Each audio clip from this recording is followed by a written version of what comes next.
Hello, everyone, and welcome to Nuuli Forged. We're back, baby.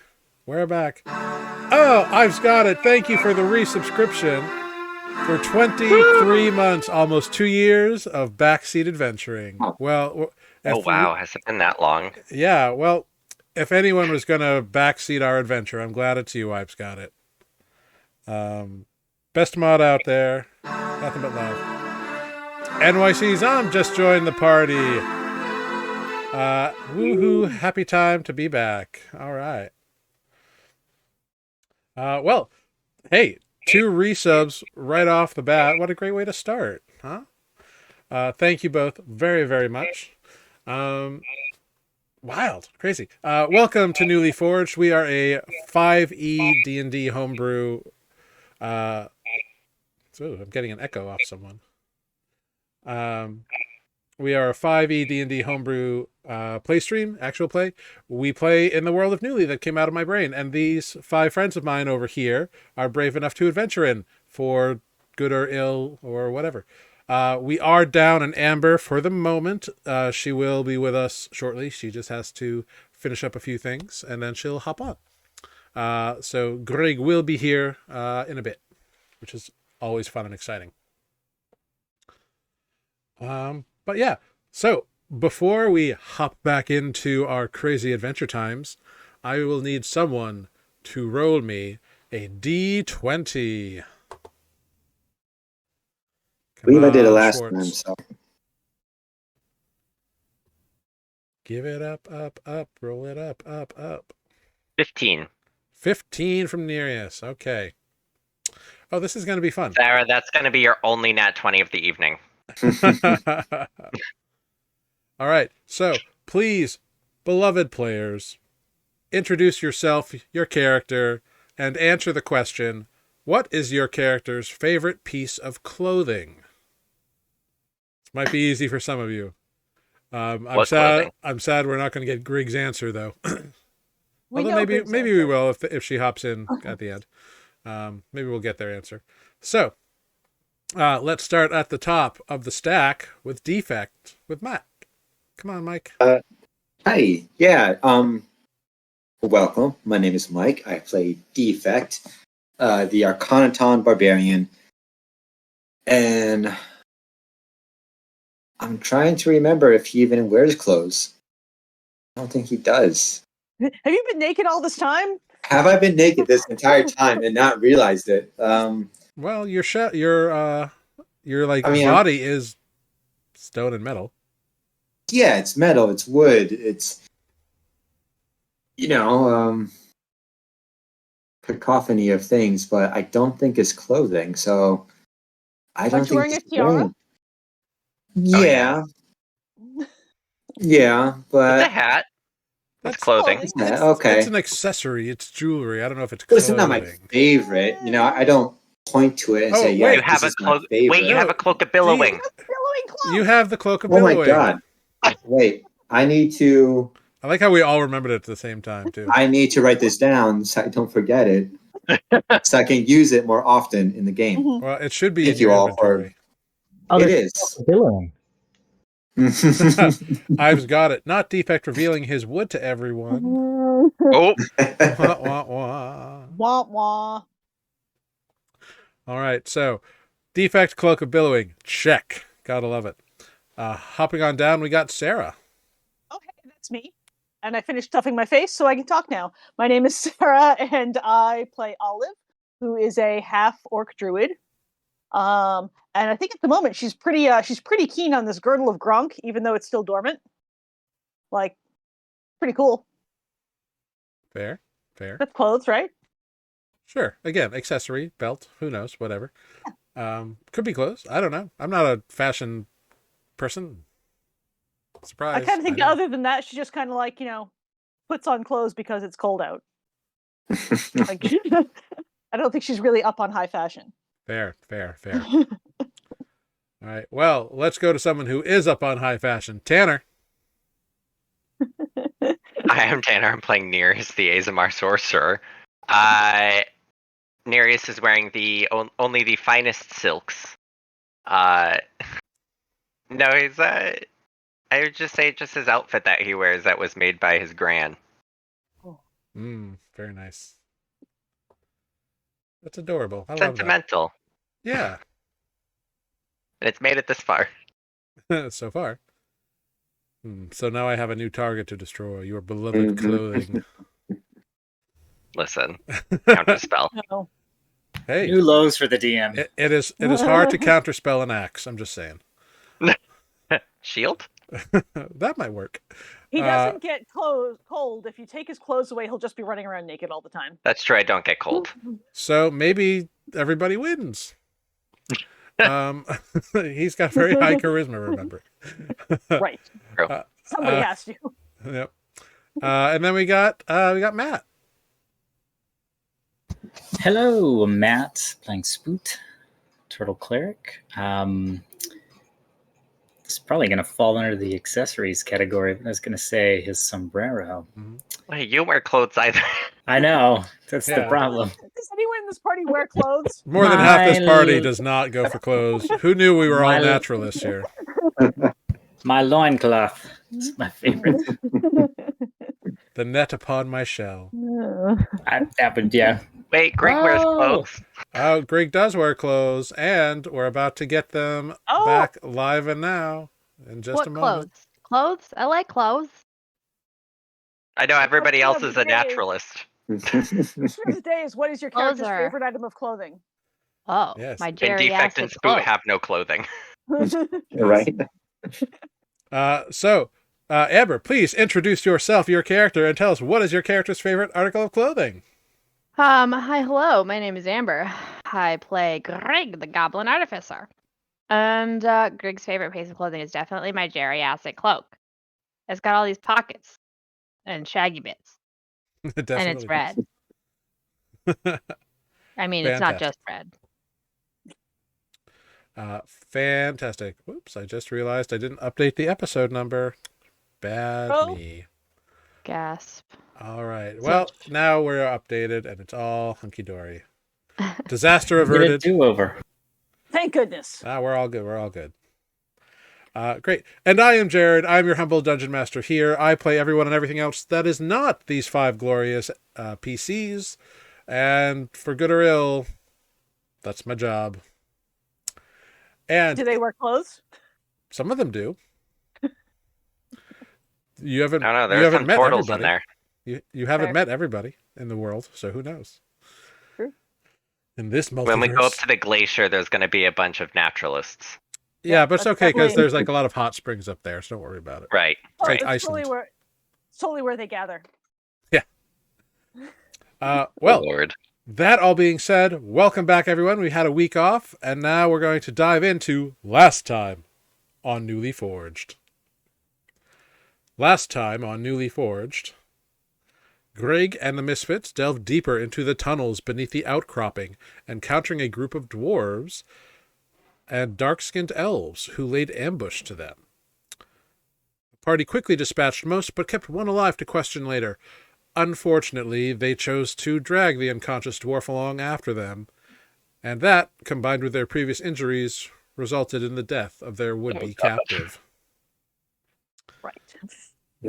Venturing further on, the party encountered a vicious molten metal trap that burned most of them quite severely. On the lookout, the party was able to avoid many other traps and even get a long rest deep beneath the ground. The next day, after being caught by a deadly piston slamming trap, the group attempted to become clouds to move more freely, tired of all this trap bullshit, as Nereus put it. Or maybe that was just Tanner. But the effect was oddly... Debatable. Yeah, it could be either or. The effect was oddly dispelled during mid-casting. Frustrated, Greg investigated, and with their wand of detect magic, learned that there were archways, disguised and hidden via illusion magics, through which the party could not move. Nereus reached deep into his powers and managed to do something he had never done before. He disintegrated one of the magical barriers, allowing the group access to new tunnels. These ones were smaller and more narrow, and while still well kept, appeared more naturalistic in design. After a while, they were beset by a dwarven mage who cast a lightning bolt at them, injuring the party. Nereus reacted by telekinetically imprisoning this mage in his mental grasp and began talking primordial, taking a chance that this magic wielder would speak a more rare language.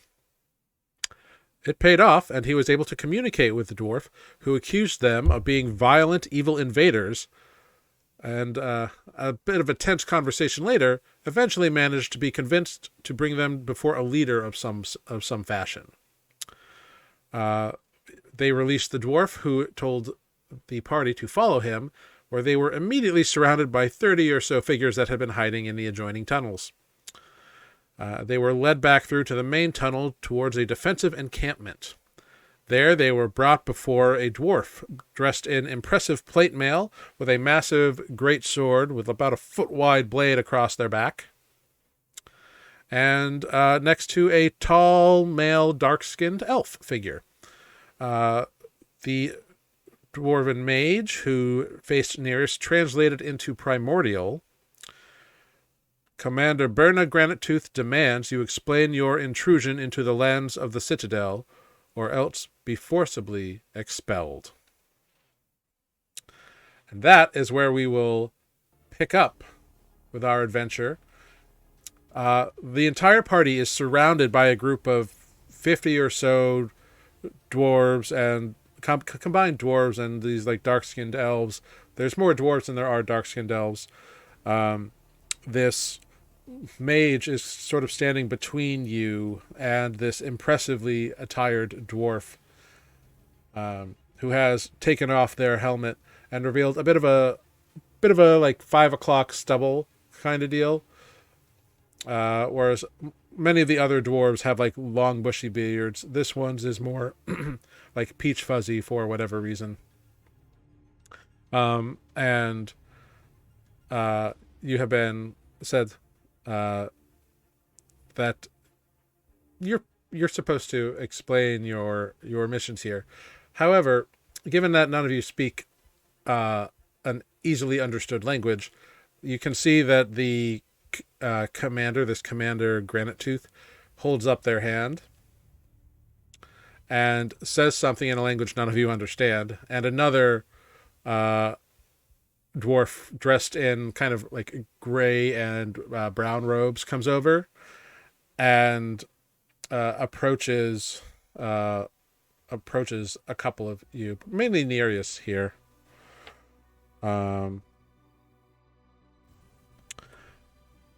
And this dwarf holds out his hand to you, Nereus.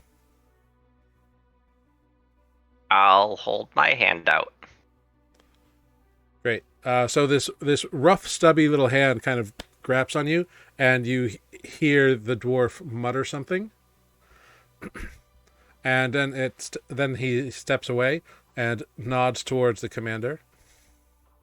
The commander then looks at you and speaks, and you understand the commander. I think it will be easier to understand one another if you are not being spoken through a proxy. Now, tell me why you are here and why you have intruded in the lands of the Citadel. We've come here to look for items that were fused with shards from the spellstorms of the past. There's a group that's looking to... They call themselves the Ibn Shade. They're looking to pause what has happened before.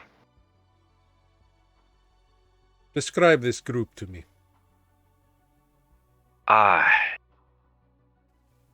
They had a pretty strong spellcaster. We've only ran into more or less arms of the main group. My companions here spoke with the elves in the Verdungeous Causeway, who... Do they have a sigil, a uniform? I'm gonna look towards the rest of the group. Did your Ibn Shade people have a sigil, a uniform that they all wear? I mean, they were the red something. Claw, red Only Red crows. sort of. crows. Yeah, I mean, that was the gang that was working for them. But I think that was just like some muscle they picked up. It wasn't like the Mm. core And of then the there's the group. people with the black dots on their hands. We think that they're working for them. I Mm. there's my companions had run into a group in a town far from here called the Red Crows. Who are kind of like a gang, but some of them have joined this Ibn Shade. They're these soldiers tattooed with black hands. There's this other cult called the Anti-Gods, and a lot of it just feels too coincidental. We have a lot of evidence pointing towards this group doing something, very bad due to them killing and stealing all these shard items. They almost killed an entire village of gnomes, I think they said they were. Just for a staff. The commander looks at you, and you catch their eyes dart at one point when you start talking about the Shade Reachers. And you see the eyes dart to the dark-skinned elf and then dart back to you. It was subtle, but you noticed that it happened. Mm-hmm. I do not know about these anti-god cults or red crows, but these shade reachers you describe are much like those that attacked our far and near roads. Recently.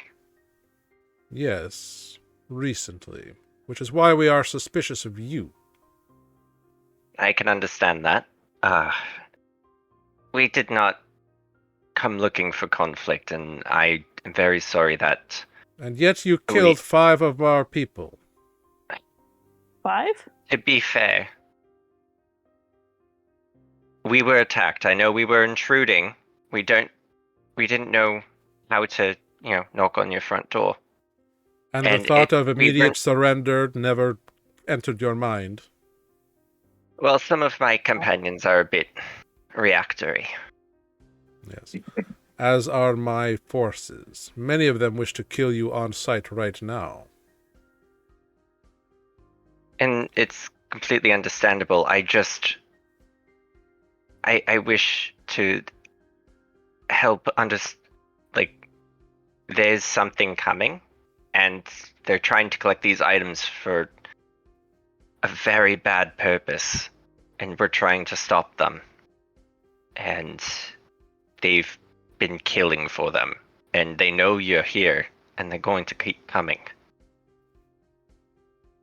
I know you have lasted for 1,000 years down here, but that's when people didn't know you were still around. Now they know. Nereus, I would like you to do 2 things for me. First, make a persuasion roll. Mm-hmm. And then make an insight check.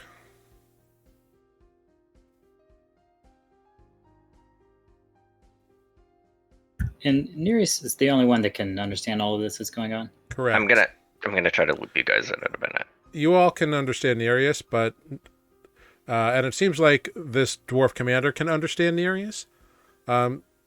Spoot, you know the spell. Nereus has had tongues cast on him. Like, it's very obvious. I should have prepared that. Smart man. If I'm hearing Nereus describe the reason we attacked in this way, I can be like, also, we didn't know if you were the people we were looking to stop. We don't know. When you interject, the commander is like, tell your goblin to be quiet. I'm trying to understand what you are doing here, and they are speaking gobbledygook.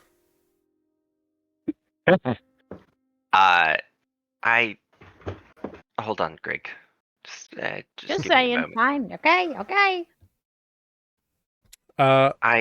So, Nereus, I don't know if the spell works on everyone else, Spook will say. you notice that the you notice that the sharpness in their eyes that they are like that they've had since you were brought before them kind of fades a little bit, and their demeanor turns, their body language shifts just ever so slightly out of like one step to kill mode to like a more relaxed stance. But you also see that something about what you said both was, and you're not sure what it was. It was something you said in your explanation.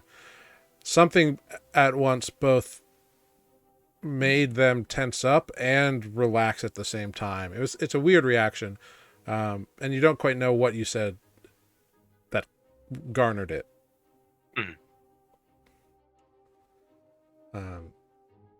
But you explain this. Believe it or not, I believe you. However, you are still guilty of the murder of 5 of my citizens, and therefore you must be punished for that. Now, if this were a normal circumstance, I would simply execute you for the crime. However, I believe what you say about this group of Shade Reachers, Ibans, and whatnot. And I will be having a conversation with you all shortly. In the meantime, you are to surrender your weapons and magical items, and you will be held in bondage comfortably until that conversation. Do you understand? Understood. I'm going to relay that to the party. I suggest we listen to them because there's a lot of them. Yes. Greg. Looking around, What- looking around, you are surrounded by about 50 figures, some of whom are in very heavy armor, some of whom have very nice-looking longbows, plus a few who you definitely have called out, who you've definitely seen have the ability to cast magic. This seems to be a well-formed force. You guys all see Defect like scrunching up his face, trying to do the math in his head, just looking around the room. He's like, I don't know, guys. I think just maybe, possibly, if I carry the one, and if my math is correct, could work out in our favor. All our magical items? Olive starts like emptying her pockets of Perryton feathers and dragon's teeth and bits of Harrington feathers are not magical items. a lot of bits of dead things. As you do this, the commander turns towards you, Nereus, and says, unless those parts and pieces can actually do something, it's fine. Can you put that all away? It smells disgusting. Olive pulls out the incense. Put that away. You see that the commander calls over Nereus. You understand them. All right, let's get these individuals. They will be held in bondage until I talk to them later. Relieve them of weapons, magical items. Gerlin, Forok, Mora, you confirm that they have removed all their magical abilities. And you see the 2 people you know cast magic, and one other kind of come up and look like they are ready to examine each of you. Okay. As you are given, as you are presented with like an open chest is brought before you, or it's less of a chest, more of a barrel, is brought before you, and Nereus, you're told that you should just put all your stuff in the barrel. I take off my crown and my ring. I start putting things in my bag. I'm not just going to put it loose in the barrel. I'm going to start filling my bag. They don't seem to have a problem with that. They acknowledge that you are putting it in a container to go into another vessel. Okay. The whole Uh, time I'm watching Spoot to see if Spoot's doing it too. Yeah, Spoot's. Actually, I'm sure Spoot does have another bag or net or something that he can tie up his belongings with. I thought you carried everything in a just giant net. Actually, here, let's make something canon. Spoot undoes a couple of ties, and then the whole net just comes off, nice. and he puts it in the barrel. Very cool. I like that. I love it. Great. Is anyone trying to purposefully obfuscate anything magical or weapon wise, or is everybody just going to nicely play nice and put all the stuff in the barrel? I suppose I should put the crown of concentration in also. Is that one of the? Yeah, it's magic items. Olive, They said all weapons and magic items, so it's up to you if you want to try to pass something off or not. I'll take it off. drops in the latch blade, kind of looks at them, and drops in the girdle of Gronk, and forgets about the Packmaster talisman. Okay. When you all finish up your depositing, the three. I'm barefoot. The what? I just realized no. I'm barefoot. Sorry, I'm in bed tonight. My desk has been confiscated. Oh, that's all right. Commandeered, that's the word. Hey, well, maybe now you have a wiki feed page now. Who knows? Oh dear. Can we edit that out? Sorry. You have to pay for that. I think that's fair. Anyway, moving on from that conversation. The three magic wielders kind of look each of you over. One of them points to both Nereus and Olive's necks. Oh shit, I forgot about that one. Oh, oopsie. Like dig underneath my shirt and just like pull out the vial. Mm-hmm. Haha, he does have clothes. Yep. Well, For now. well, Nereus doesn't really wear a shirt. He's just got that scarf thing and maybe a Poncho. maybe goes down to like below his pecs or his mid chest Yeah, area. it just kind of goes like to right here. Yeah. A super crop poncho. Yeah. Basically. After Spoot unhooks the net in one fell swoop, Nereus turns around and does it with his remaining clothing. Only with No, they Nereus, have it's to pay just for a that. snap of the fingers, and they just like it's very like That's what's dissertation. that Bruce Almighty moment? That's the Bruce Almighty movie with Jim Carrey, like when he's down in the woods. That's what Nereus does. Anyway, I'm just saying that'd be funny. Anyway, moving on. So now once all of your magical items are given up and weapons and everything, the barrel is carried off to a place, and you are all shown to it is like a holding area. It's like kind of crudely fashioned and like obviously done relatively recently, you can tell, but it's still solidly made. It's just a little area off to the side. There's like a pen and like a sort of mini jail cell is what it is. But you're all tucked in there. It's not very large, but you all are able to like stand or sit or whatever. But and there are 5 guards who are posted to stand there. And you see the commander goes off, and with the dark-skinned male elf that they were talking to. And Nereus, you hear all the conversations that are going on around you, and for the next like hour or so, you can hear that all of these individuals seem to be like on good terms with one another. None of them trust you all, and they all think that you are more involved than the commander does, but they are not going to go against the commander.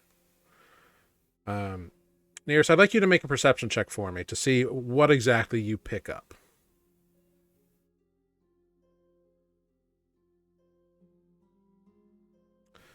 Cool.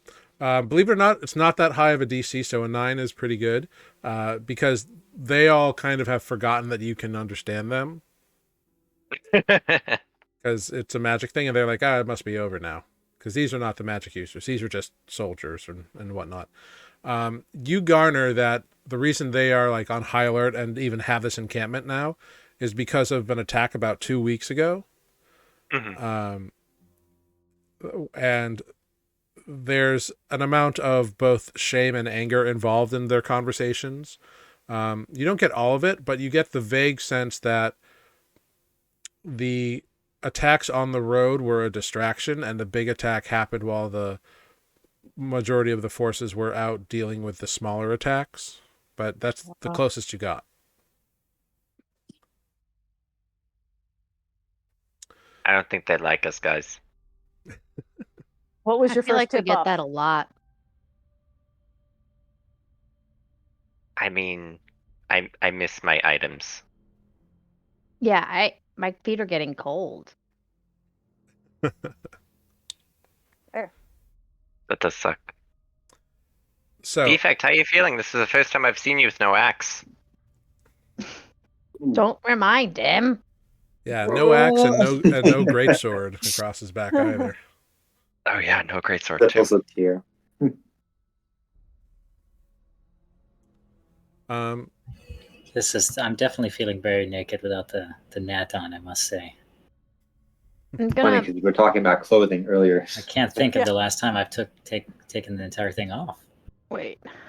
Can I cast message? I probably can't. Ooh, did they take focuses? yep. Like anything that they viewed that, and these are other mages, so they know what they're looking for. They would have taken all of those sorts of things. Right, I made that little earring thing. Yep. I think the only thing I would have, if anything, would have tried to hold on to in a belt or something might have been a couple of screwdrivers of dark vision. But I don't even know if I would have got away with that. But Yeah, they would have noticed it and pointed to them.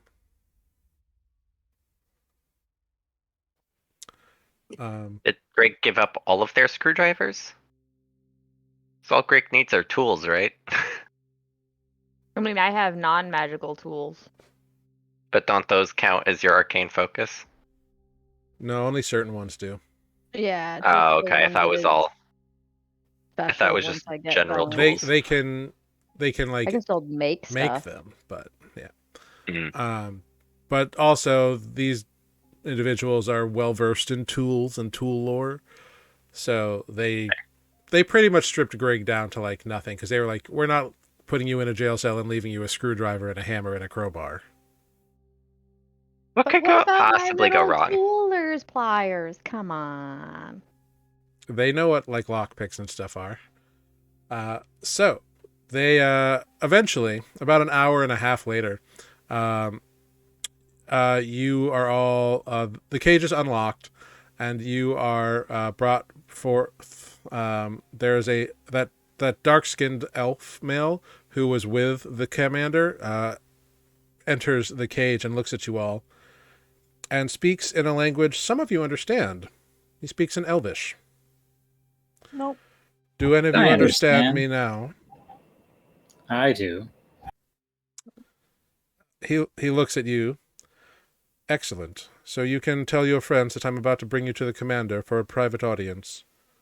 And you had best be on your best behavior. Do you understand? Oh, I understand very well.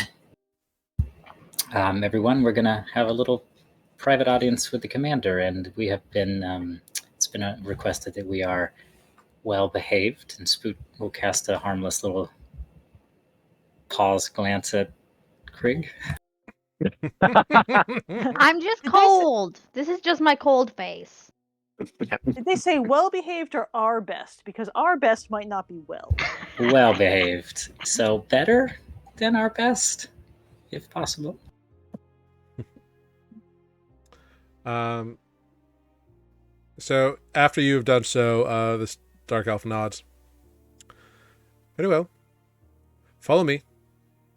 And he walks out, expecting you to follow. Okay, Spoot will Bye. lead the way. Cool. As you exit, the 5 guards who were at the thing kind of follow after you. And out of kind of nowhere, you see like 6 or 8 other guards also join up. So there's a good 15 to 20 individuals like around you. Like you are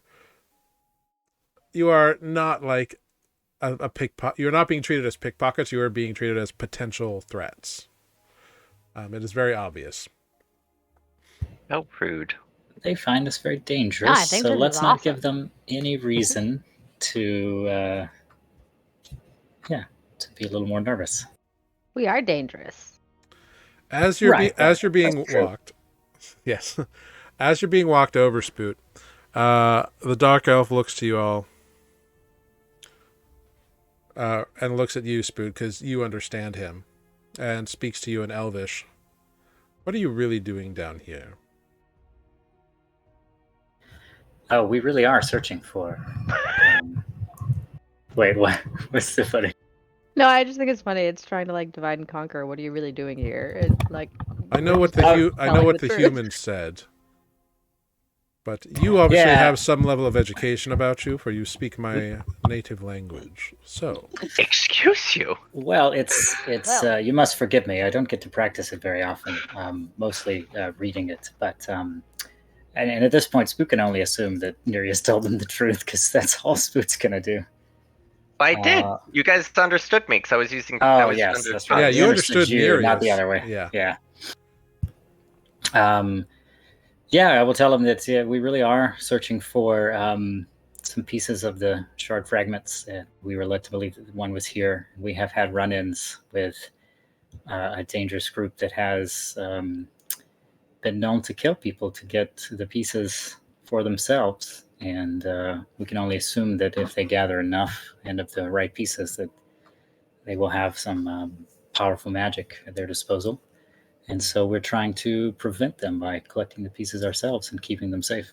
Make a persuasion check. Oh boy, here it comes. And you can't even guidance yourself. Oh, holy Oh, shit! what a perfect Whoa. time. Thank you, Boots. Amazing. Spoot, you speak with such sincerity in a language that is this individual's hereditary tongue, which is naturally fairly beautiful anyway. And you speak with such authenticity and of your heart that he looks at you and he kind of nods. You seem to be someone who is very open with others and not holding anything back. I think I believe you. I was less trusting of the human, but Not a human. he doesn't know that. That's true. Spook will reply and say, But well, I would be curious to know, where were you led to believe to come here? Who told you that such a thing was here? for this, Spook's going to have to access his notebook. But he doesn't have. it was Would I the have been able to elves. keep that? I said during the meeting it was the elves. Yes. Well, I have a book to prove it. did you keep it? No, it's in the Magical bag. item. Oh, okay. Well, I might mention that, well, we definitely have kept records of our travels in 2 places, which are probably in that barrel with the rest of our stuff. But I do know that we were given tips on several of these potential locations from elves, actually, when we met them in, was it Virginia's Causeway? Mhm. Because I split shortly after that, but Yeah, you split before they got the information, but your friends have told you since then. right. And I'll tell them that too. And out of complete transparency and sincerity, my friends continued to the Virginia's Causeway and spoke with the elves about the locations. And I was sent on my own quest to learn more about the Ibn Shade and the cult via my deity. Very interesting. Well, I should not be surprised that the Tiri Thalins have eyes and ears and their sticky fingers everywhere. They were always self-centered. But it is good to Well- know that you are not working directly for them. Oh no, I don't think they would have liked that arrangement either. Indeed not. We're- They are intolerant to most who are not elvish. and certainly not to those whose heritage is less than stellar. There's a motley bunch that I travel with, so we're not exactly, I don't know how you would say, the kind that elves might accompany themselves with. You're not prissy, are you? I don't think I'm particularly prissy. I do hail from the swamps of Logrel, although I might be, compared to most, seen as a little less rustic. I can see you were telling the truth when you said you were absent from the meeting with the elves. Don't worry about it. I am troubled that your group and that altercation you had. That Not has sure been, what can be done about that, except quite a hefty fine. I can understand. That has been weighing on me pretty heavily as well.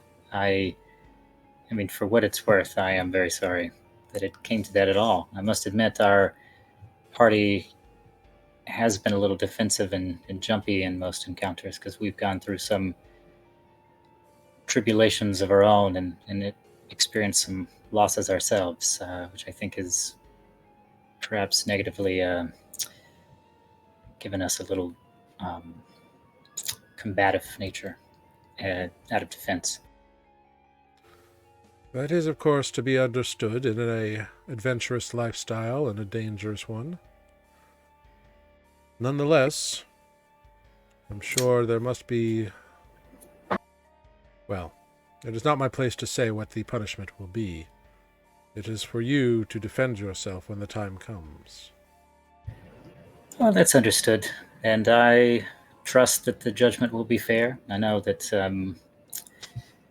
saying we're sorry certainly doesn't bring anyone back, but No, the dwarves of the Citadel are firm and set in many ways in their traditions. And they do not take kindly when a member of their own is slain, let alone 3. I'm not overly fond of losing 2 of mine as well. But I am more amenable to things that work out better for everyone. uh, like likewise. Yes, well, the commander will, of course, decide your ultimate fate and where you will go from here. And with that, you have arrived at a very, angular tent. And he opens the tent door and kind of just walks right through. And you see... and you all kind of go in, and they have... the guards, take up a position, around the tent. 4 of them enter. It's a big tent. It's not like a sleeping tent. It's like a meeting tent. And when you enter, you see the commander is standing there at a table with an individual in brown robes and what looks to be like a younger looking elvish individual. And Spoot, you catch that the commander is speaking Elvish to this individual, this younger one.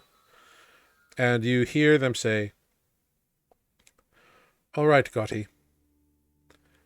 Take this message and go. I must know if the damage has been repaired or not." And the younger dark elf takes the message and bows and says, "Right away, Commander," and exits, kind of skirting you all and looking up at the dark elf who you have been walked here by. So the male dark elf goes over and stands by the commander, says something in a language none of you understand. Presumably it's Dwarvish. What's that? Yeah. They have a brief conversation. The commander looks to the individual in robes. It's that same kind of gray and brown robed individual who nods and gestures you all forward to stand in what is a circle of chalk that has been laid out on the ground. Like with runes, or just like a literal circle? It's a circle that's got runes and stuff around it, but it's not like drawn. It's like it's poured with chalk. Can I recognize this? Make an Arcana check.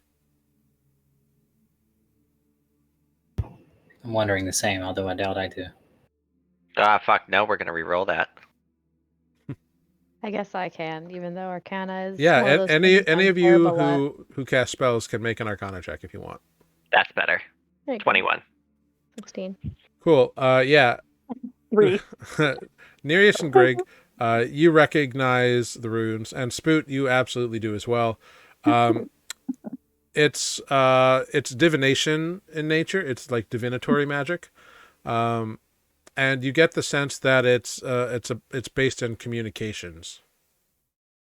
Damn, I was hoping to snag another teleportation circle. Very cool. Just show up unannounced. Spoot will confidently take a step inside the circle Okay. and announce himself in Elvish. Okay. You see the commander's eyebrow raise a little bit as you do so. And the commander looks at you and says, "Please tell your friends to step into the circle. It will be much easier to communicate with you all at once this time." Don't worry, everyone. This is so that we can all speak together. That's what it looked like. Are they going to Yeah. send us somewhere? Go into the. Out of It's not. stuff? It's not that kind of circle. It's not my circles. Gonna walk into the circle. Yeah, I'll go in. Okay. Olive will eye it skeptically and follow everybody else. All right. Once you are all in the circle, the robed dwarf sits down, spends a minute muttering an incantation, and then the chalk around you begins to glow. Olive looks faintly alarmed. Yep. And the dwarf nods to the commander, and the commander looks at you all. "You can all understand me now, correct? Ooh. Yes. Yes. This is awesome. Neat. Stay within the circle, and we will be able to communicate for the next hour." Is that That's true kinda if cool. my toe goes out? Like all of me has. Sorry. I would prefer Sorry. not to test things right now. Sorry. Greg, we can Yep, ask questions sorry. later. I thought about it after. Greg, let's inquire about magic properties later. Yeah, I got it. We're good. I got it. Sorry. Very What would well. you like to know? One moment. Gotsy, you and the guard are dismissed. And the dwarf nods. "Yes, Commander." And leaves. And the guards look questioningly before leaving. The commander raises their hand and says, "I will be fine with Kellet."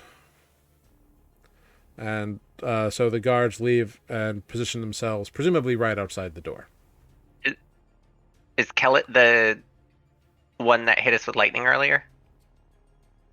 You don't know, but the only other person besides you and the commander in here is that dark-skinned male drow elf. Oh, I didn't know that was Kellet. Okay.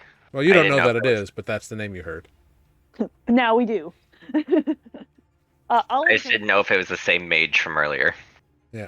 Olive's gonna sit down, crisscross applesauce in the middle of the circle, and just. Yeah, the commander seems nonplussed by the action. Not that Pacing and looking They, at all they, the they as rings. well like remove their full helm, because like before they had like put up their visor and you could see their face, and now they like remove the full helm, and like long kind of braided hair falls out, a little bit of scruff, and you all realize like this is a female dwarf. She's still got big ass great sword across her back, and she just kind of sits at this table she's been standing at in this big chair and says, "Sometimes being a commander is a pain in the ass." Now, allow me to introduce myself. I am Commander Berna Granite Tooth. I am the leader of this current expedition of the Dwarven Guard of the Citadel, and you all are quite basically intruders who chose a bad time to come in and force your way in and make a mess of things. And this is my second. This is Captain Kellet Marbledur. To which the drow nods. A pleasure. I do Now, apologize. please will but you tell me who the hells you people are? Well, I'm Greg, and we're the Misfits. The Misfits. I Great. strike a pose behind Greg. we are an eclectic bunch. Well, I mean, that's what Yes. we've gotten to be known as when we take jobs, because people don't like to say all of our names in a So line. you're mercenaries. Well, no. Sort of. No, I Sometimes. mean, Adventurers. People don't kind always of, pay but us for no. stuff. We kind of just fall into trouble, and then we see what happens. But mostly we try to be helpful because, and I look at Spoot, because being helpful is good. Spoot smiles. Question mark? Yes. Is that the script? Is that the line? Did I say that right? Yeah. I just imagine like Spoot just starts clapping. It's like, finally. The commander kind of just like eyes you for a moment, Greg, like, of course it is. I mean, except for when it's not. But mostly we try to be helpful. But then we have a lot of enemies, and so we kill them a lot. We're really good at that, too. Yes, I've noticed you seem to be a bit weapons ready. Yeah, sorry Well, about if that. you've- Everyone's always trying to kill us. If you've seen what we've been having to deal with, you might be a bit twitchy too. Have you ever I mean, fought a I've died 2 vampire? times. They're not fun.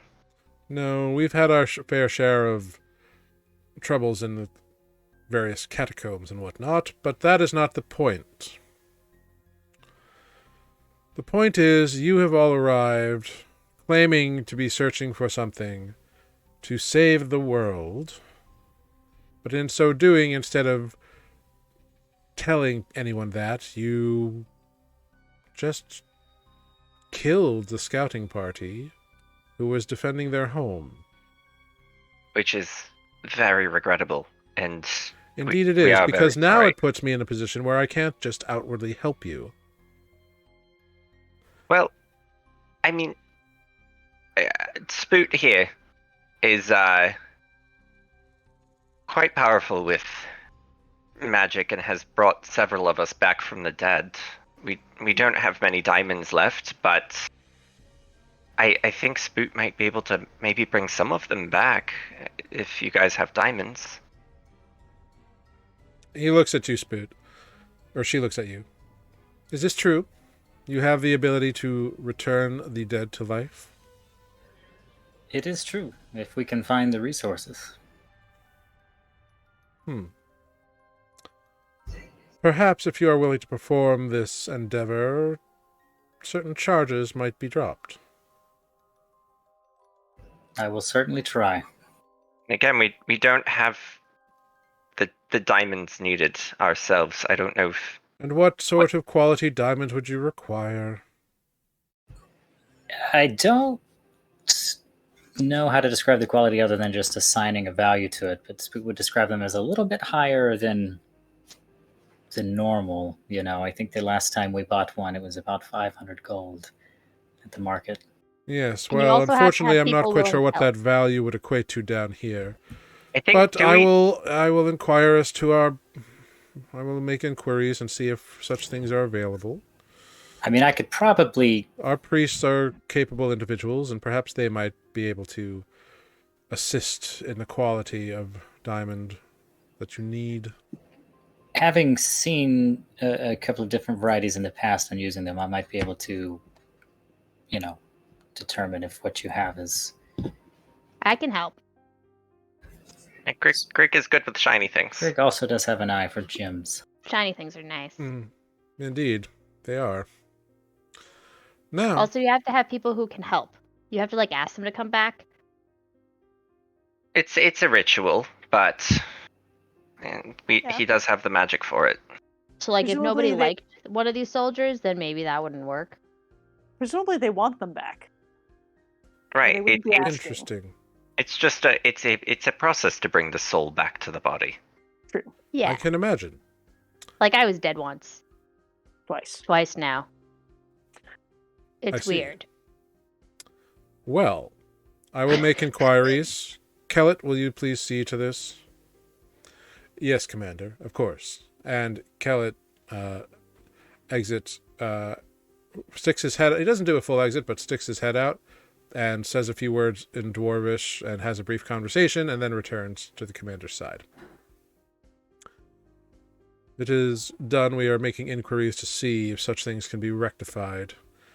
Because to be quite honest, it would be much easier for me and you if you were able to undo this error of yours so easily. I certainly hope that that is an option. Yes, I'm not saying it will grant you goodwill or a free pass, but it will help. That you are willing to undo your error. Understandable. Now. And her demeanor and voice kinds of shifts a little bit. Now, that being said, these shade reachers you described, they are precisely those, who were attacking our near and far roads, not but 2 weeks ago. Unsurprising. They took out a few scouting parties, and then moved closer inwards. And once they got into the near roads, they started attacking the outlying settlements. I'm assuming those are those empty houses we saw on the way. That is the beginning of the near roads, and was mostly guard barracks.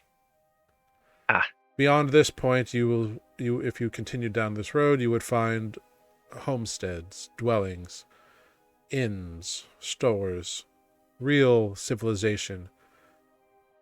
Or at least it used to be. Many of them have been destroyed on this particular entry point. Now, as such terrorist activities were conducted, me and my group were, of course, set out by the king from the citadel proper, and so we laid siege and battle against these shade reachers. However, that was all a ruse, and while the main guard was away, one of their members snuck in, a vicious half-giant figure, and while there stole a powerful artifact, and used it to literally smash their way out of the citadel, through the tunnels, past our defenses, and regroup with these shade reachers, and retreat. Yeah, I hate that guy. That's so Oligar. they got the Tell me item. Oligar. He's the worst. I hate him. I do not know its name, but it Yeah, possessed it possessed great strength, and he was ruthless. Not only that, his physical abilities were somehow not enough, it seems. He would cast magic at creatures, at his foes, and my valiant warriors would fall. These dark tendrils of energy would reach out from him and choke the very life from my people. He alone caused dozens, if not hundreds, of deaths. That sounds about right. Yep, literally the worst. I mean, we already killed Bodo, who was like the worst, but only because He on was fire. fun to electrocute. But I must say. Oligar is like the worst. That has been the story everywhere they've gotten to ahead of us. We were ahead of them for a little while, and they seem to have caught up and gotten ahead. And what about the strange staff on his back? Was it purple? It was a dark. It was like 2 vertebrae. So maybe less of a staff and more of a rod to someone of his size. I know he stole. You guys said he stole something from the gnomes that was a staff. Yes. What Yeah, he did this destroyed- stuff look like? I wasn't there for that, so I'm not entirely sure. They found me afterwards. I see. Well, this one was made of spiraling vertebra that clasped together at the top in a pair of open skeletal hands with a purple or violet gem kind of floating atop it. It was most Oh, that's disturbing. from the Grove. Huh? From the Grove. It's from the Rookergate? from the land of dead people. The Embering Elms? Yeah. That's I thought that was Spellpiercer. No, that was a Spellpiercer bow. is what That it's was a called. bow, yeah. There's a staff. There's a special wood. Weird stuff. Tells us true power of the shard bonds the wielder. But that's orange. Is the staff that I have a note about. So it must be another item. Or he changed something. Also possible.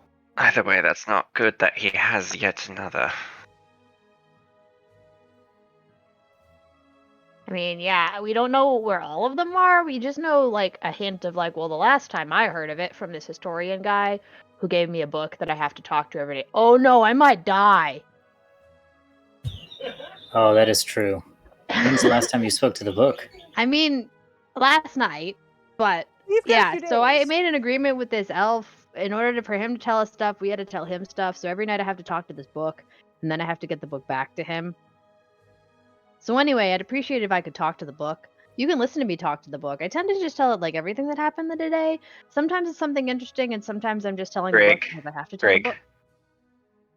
Right. Not right now. We've got a little time. Concise. Well, if they took your artifact, it seems there's They only did. 3 left. Yes. Wait, what? Yes. We called it. Well. It doesn't matter what we call it. I believe it translates to your tongue as. Well, I don't know how to translate it to your tongue. I don't speak the language. The But we- leveler? Leveler. That is what we call it, yes. That's what the elves called it. I suppose I shouldn't be surprised. Oh, not that one. Well, I mean, the leveler is set with a green fragment of the surge shard, I believe it's called. Yeah. Yes, that We know is that what one. we have heard as well. And according to my resources, the staff that half-giant thing had upon its back, a disgusting little thing, was like a deep blue or an indigo. There is one amongst my group who believes it was a fragment of another shard, the drain shard, perhaps. Yeah. I mean, I wonder. there's Asmodeal Crucible? yeah, Yes. Lords of Asmodeal Crucible, but I don't know if it's a staff or what it Well, is. I wouldn't know. Is the Crucible, the Glacier, and Soul Mount? I understand the situation that we've put you in, and we would like to rectify it. Yes. But we also need to try to get ahead of these people. I'm willing to help you. I believe that you are trying to do good, and especially if you can return those 5 individuals to life, that will go a good way in allowing me to let you go. And quite frankly, it's in my best interest if you return the leveler to us. Which we can. Hopefully, mean, if we can stop them. I am sure it would require an oath spell. You might need. Oh, we know those. That's why I will die. I've done one I'm of those. familiar with those too. I'm really goofy I don't mind tonight. I making think it's another because one. I'm cold. It's been a while since I've been barefoot. It kind of feels nice. Sorry, I didn't think about putting a rug out for you. No, that's cool. Like, I'm a goblin. This oath, do you require all of us or one of us?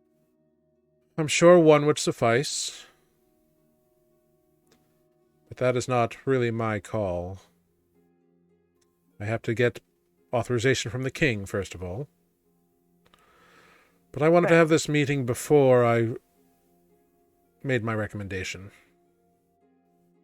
I understand. I hope you understand the urgency of things right now. And Believe me, my people have often been averse to change, but this instance has everyone on edge. And quick action is something we can do well if we are in the mind to do so. well,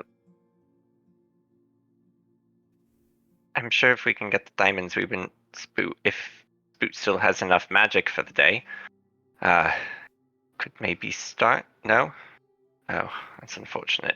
I Yes, think it we all is. need to sleep the day off. It's been a bit burny. Well, the traps were designed to kill you, so Oh, there's that.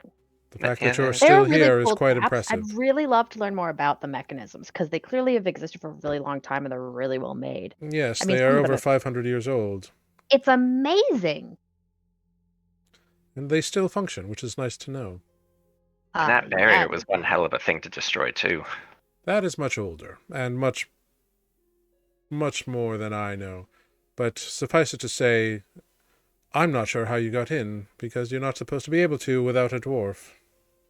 The only way the barrier- our drow allies are able to is if we hold their hand Through the barrier or through the front door? through the barriers, the side tunnels that disintegrated we it. found. Really Yeah. fascinating. I will I have might to look tell s- this to our mages. I might look a bit not like I can fight, but I can throw a lot of things. No, you He's, throw he's very the one few that things. swings the big You heavy throw weapons. metaphorical things.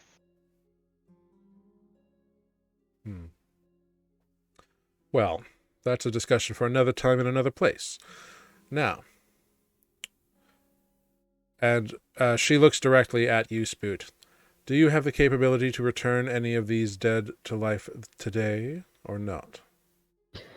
Unfortunately, not today. I would have to rest, and then even then, tomorrow, I could only perform it 3 times. I see. Which is And- unfortunate. And you are the only mean- one amongst your group who can do this. I mean, now that it's been more than a minute, yeah. Sarah, you only have reincarnation, right? Yeah, I was going to say I can reincarnate them, but that's not the same. If they might want to be a different species. Reincarnation is so chaotic. So and I this love would it. be a 2-day endeavor.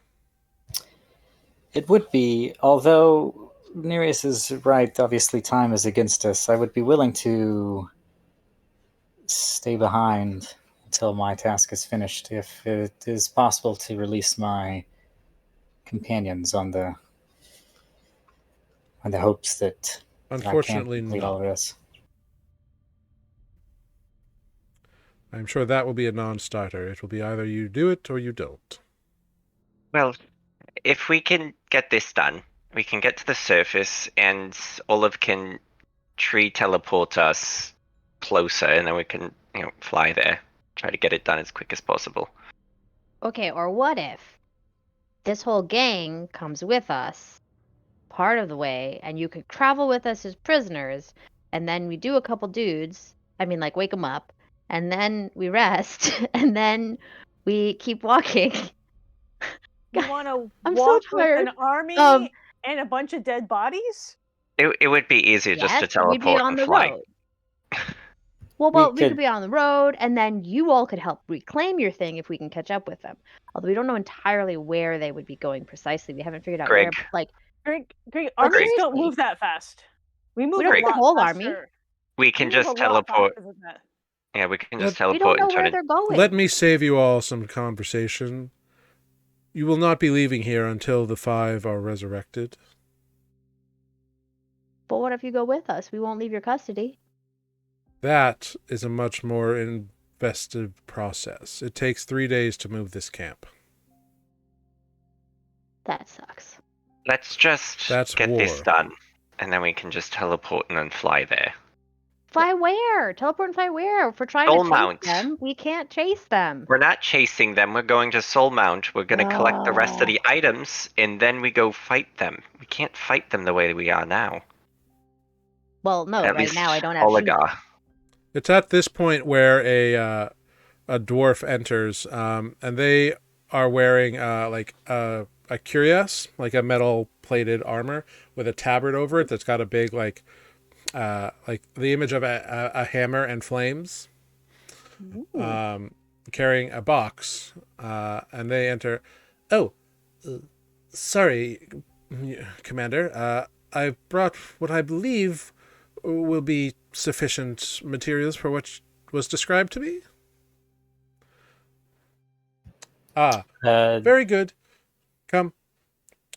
It was Spoot, I believe, correct? correct. Spoot. This is Forger Henneth. Forger Henneth, this is Spoot. Spoot is claiming to have the ability to return our dead comrades this group unfortunately killed to life with certain material components. Yes, Commander. I have them right here. Would these be good enough?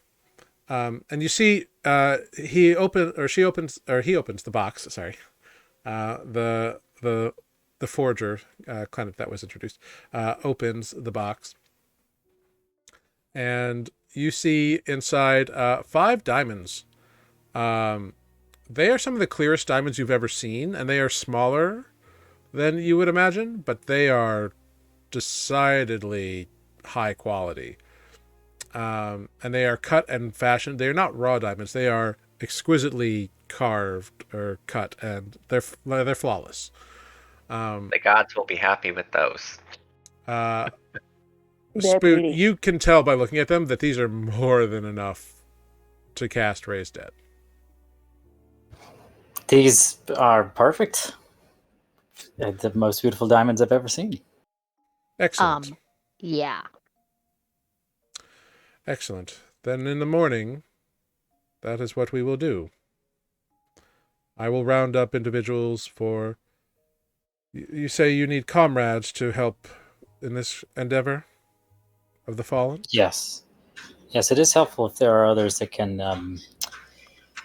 It's what's the word I'm Ones looking with They're a like- relationship. Yes, like offer friends. something to the ritual. Like a 3 memory people. and stuff. Like they're friends. 3, right? Like Very we well. should get their friends and family together. Their They'll wanna family be are there more anyway. difficult to get here, but allies and comrades and friends we That'll have. do. Is it 3? 4. We'll do I 3 mean, tomorrow. We will draw lots to see which 3 we will attempt this on. No. For rolls, People. Up to 3, yeah. contributions, yeah. Very well. Thank you, Forger. You may go. And the Forger bows and kind of looks at you all and kind of eyes Spoot for a moment and then exits the tent. Insight check? Make an insight check.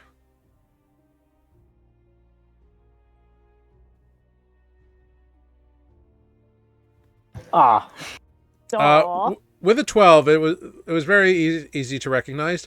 That individual was like obviously a cleric, like of some sort of deity, like they have some acolyte religious training, but not as high as yours, and they were kind of like sizing you up, kind of not sure if you could actually do what you're claiming you can do, but interested if you can. jeez, I hope I can. Now, is there anything else you can tell me about all this that I should know before I return you to your dwelling? Yeah, I mean, Spoot will tell him everything he knows, considering that they recently performed this ritual on a certain goblin. That's fascinating to know, but I mean about this situation. Oh, aside from the 3 other places, I think that's it. At least for now. Very well. I do have a question for you though. Go ahead. No one knows what this is. I don't know if any of you might, and I'm just gonna turn around and show her my back. I believe it is a tattoo or a very striking birthmark. It's supposedly to be of something. No one knows, and no one can interpret it. I didn't know if you guys had any knowledge.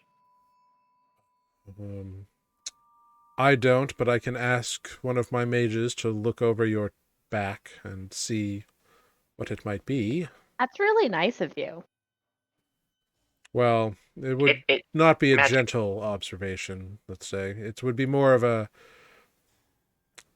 investigation into a potential threat than a helpful scenario.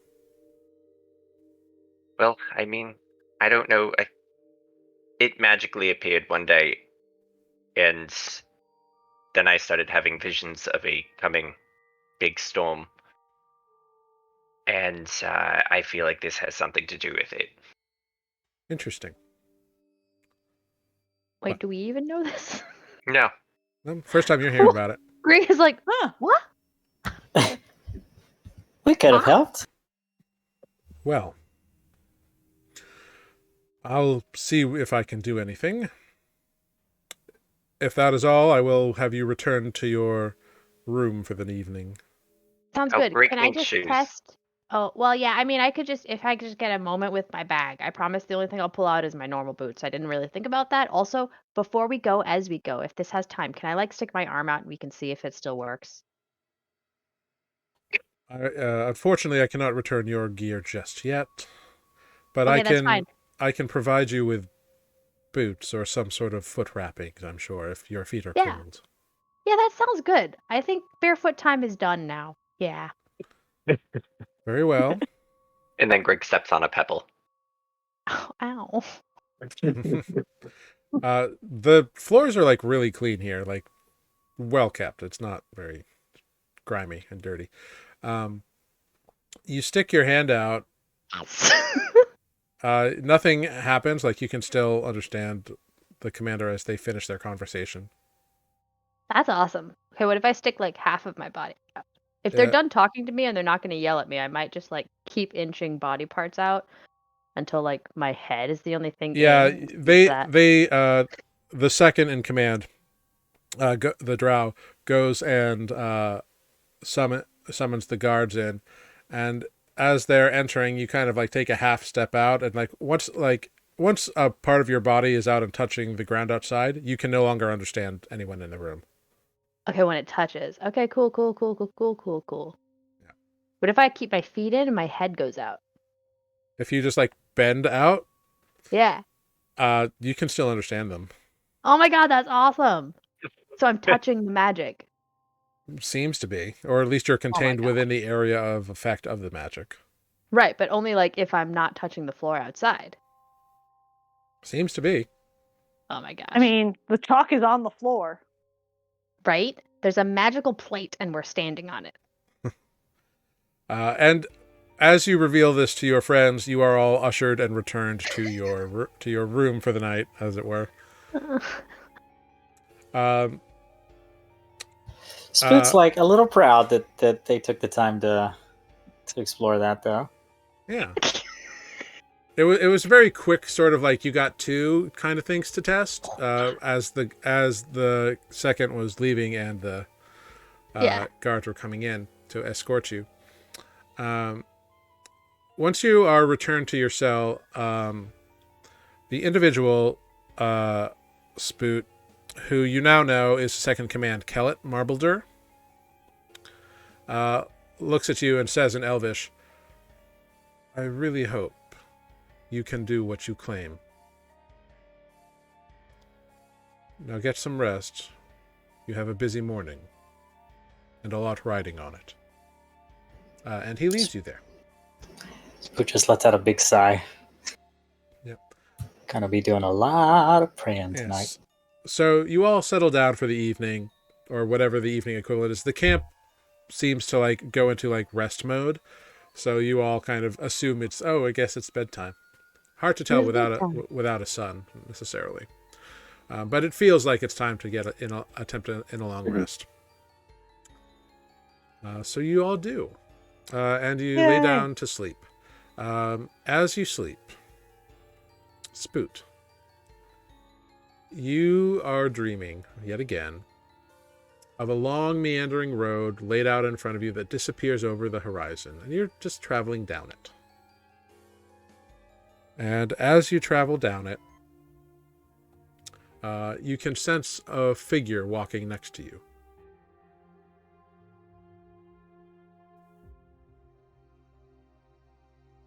What do you do? We'll take a look at the figure. You see a very tall, slender, but well-muscled, silver-skinned woman that you've seen many times before. Hello, Spoot. Hello again.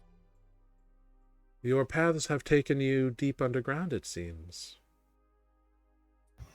Oh, yes. I don't remember the last time I've been this far underground, if ever. The Horizon Walker leads us everywhere and anywhere. Following the path is not always clear, and not always in the light of the sun. I am grateful for the opportunity to see something new, for sure. I come to you now because I sense you have questions and worries upon your soul. Well, I have some guilt weighing upon my soul as well. It seems that we have killed 5 poor souls that were defending their home on this quest and in some haste. And we're looking to try to make it right as much as we can tomorrow by seeing if we can bring them back to life. Although I can only... Well, I can't guarantee that I can bring them all back.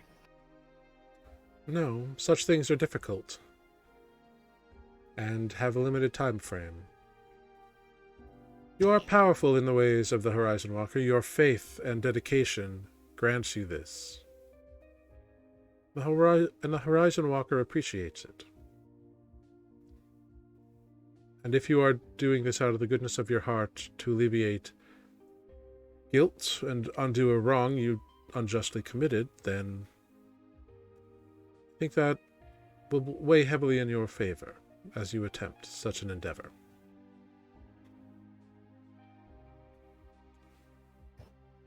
I certainly hope so.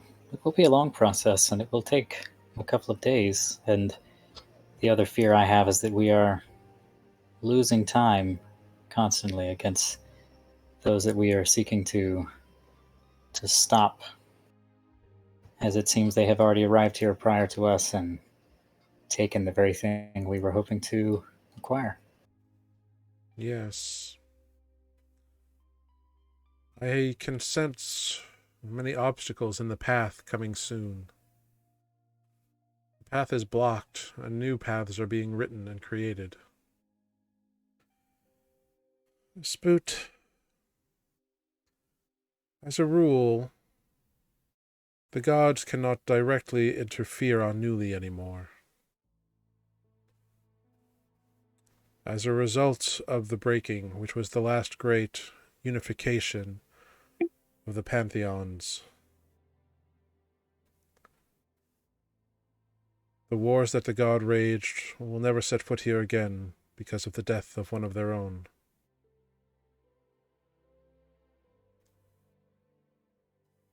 But I sense now a resurgence. Similar tides are rising. Similar pathways are being blocked as they were when that time came. I suggest, Spoot, that you take the time to look in on your enemies if you can.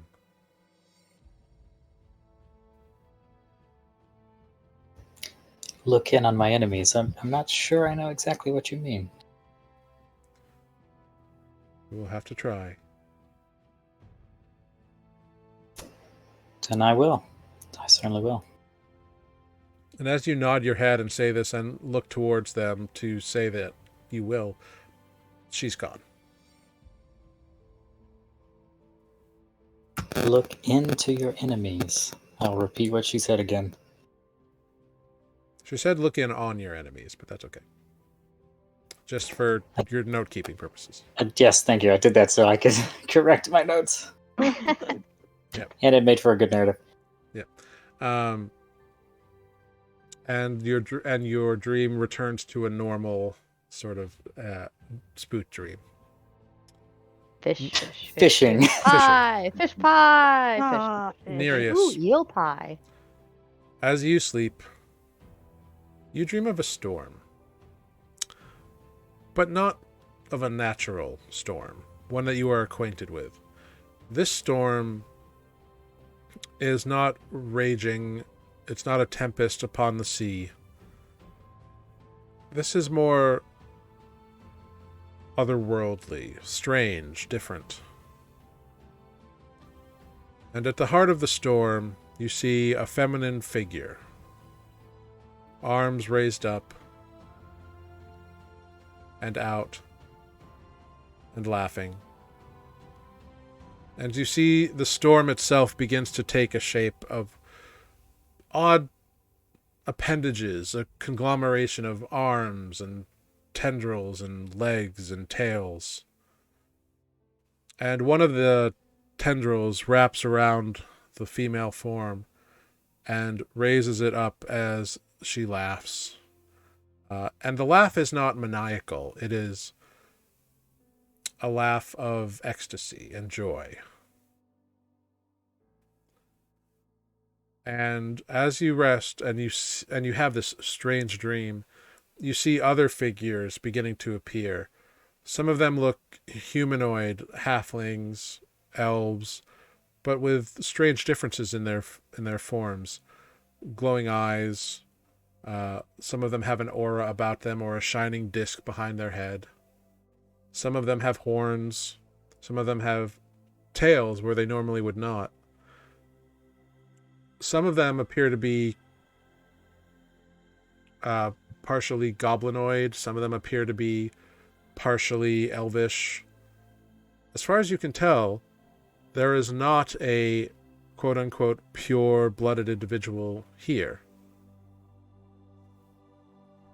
And you see them all laughing, running into the storm in pure joy and ecstasy. All of them hugging each other, laughing, crying out in excitement, as one by one an appendage comes and captures each of them and raises them up in the air. And you see an appendage begin to head towards you and make its way towards you. And you wake up in the middle of the night. And your back is itching. And with that, we're going to take a short little break. Hey. So we will be back in but 5 minutes. Thank you all for being here. Thank you, I've Got It. Thank you, NYC Zom. Thank you, players. We'll be back in 5 minutes. We're going to take a short rest. And then we'll be back to pick up where we left off. We'll be right back. Thanks for sticking with us. See you soon.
hot. Hello, we're Cold back, outside. everybody. Welcome back. We have returned, and it's hot in Matt's room. So good job. That's why I've got bare feet. Well, now we know the secrets. You're telling us how the sausage is made, my man. Hey, That's not how sausage is made. no. Well, hey, it's you don't know. There may have been some Never mind. We're going to stop this right now. All right. So, you are all resting up. Spoot and Nereus have had some interesting dreams this past evening. But you awaken the next day, and as you awaken, Spoot, you see that Kellet is there with that dwarf in the tabard, the forger. And he looks at you and says, "Good," in Elvish. "You've awakened. It is time, yes? Or you should prepare yourself." Yes, if I may, I'll take as much time to prepare myself as possible. But please come notify me when it is time. We will have things ready in approximately 1 hour. Excellent, I will be ready. Great. So you spend your time praying, prepping your spells. You don't need your accoutrement to to prepare your spells. You just need them to cast them. So you can make all your spell choice selections and whatever. Copy. I'm gonna use that spell where I teleport back to that temple and. Well, you can't see do No, all no, you no, no, there. no, no, no. I want my things. Yeah. Just kidding. They We haven't need our given you any spell stuff back yet, so. Very true. Oh, I did prepare tongues. Probably would have been uncouth to just cast it willy-nilly on someone, though. It was uncouth to just kill people too. Yeah.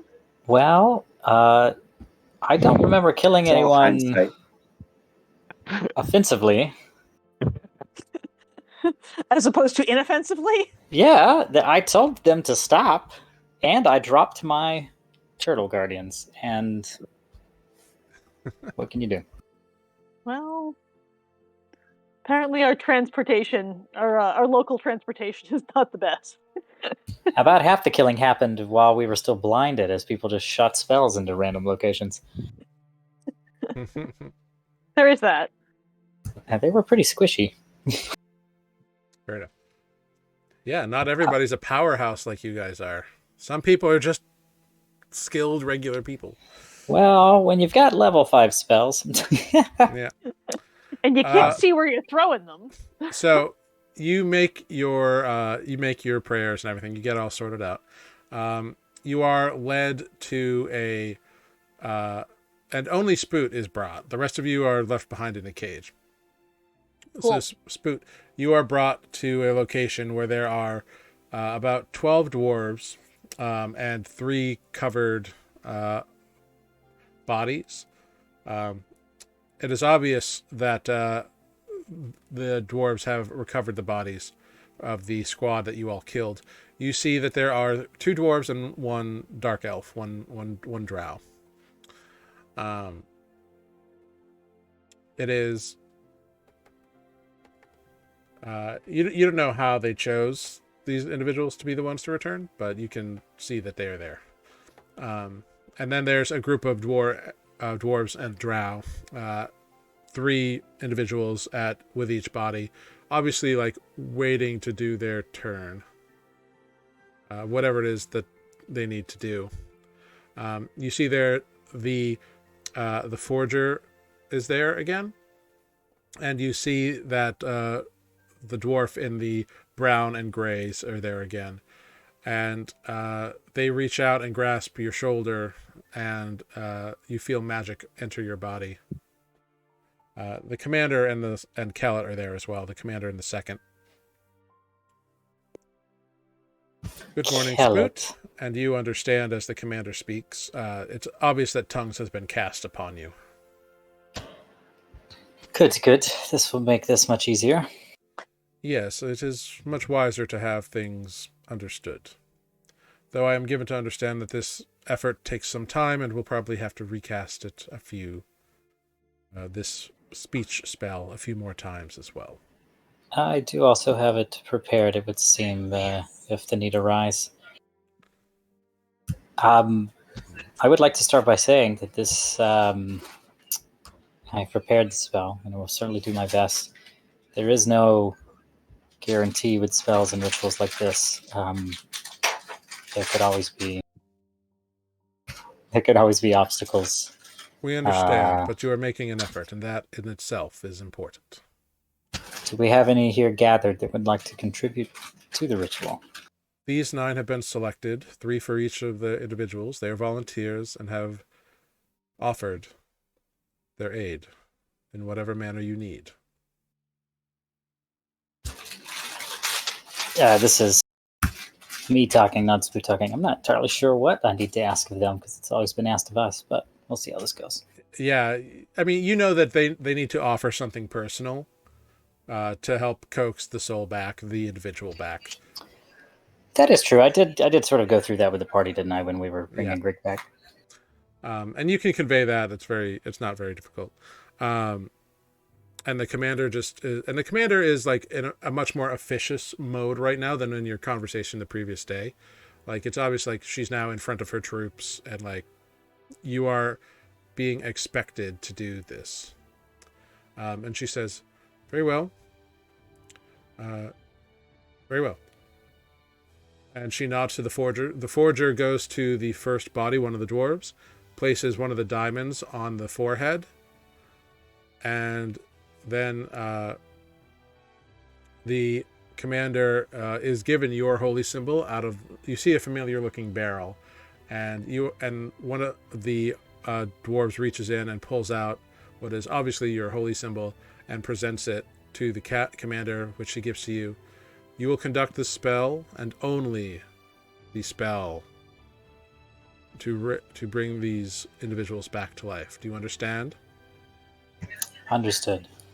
Okay. And you see there are also dwarves and drow, like, who aren't participating, who are there armed, and like, not, they're standing at the ready, but they are not like pointing weapons at you right now. Like, it's obviously like they are prepared, just in case. They are not taking a chance. Flame strike. Yeah. You could try, and you could see what happens. Seen that graph of fuck around and find out? Yeah. Exactly. I have labored long, and this is the only way. All right. So we're gonna do like a speed ritual here. So, what I am going to do is I'm just going to roll their contributions, and then you're going to roll for me, and it's going to be great. Cool. I will go ahead and take off the spell slots. Yep. This will take away both 5-level spell slots and my only 6-level spell slot. Okay. So. Oh, those are the wrong things. Ha ha ha ha ha. I need to roll the right dice. So. D2s. Okay. Cool. They live or die.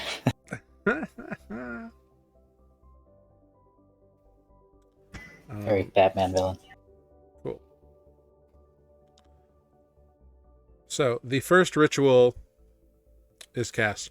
2 of the 2 dwarves and 1 drow participate. The first dwarf and the drow both say meaningful things to this individual.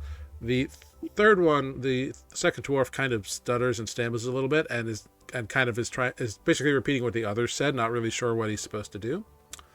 But you are able to channel energies, and you see the diamond crack and turn to dust and absorb into the skin of this dead dwarf, and the dwarf returns to life. Oof, what a relief.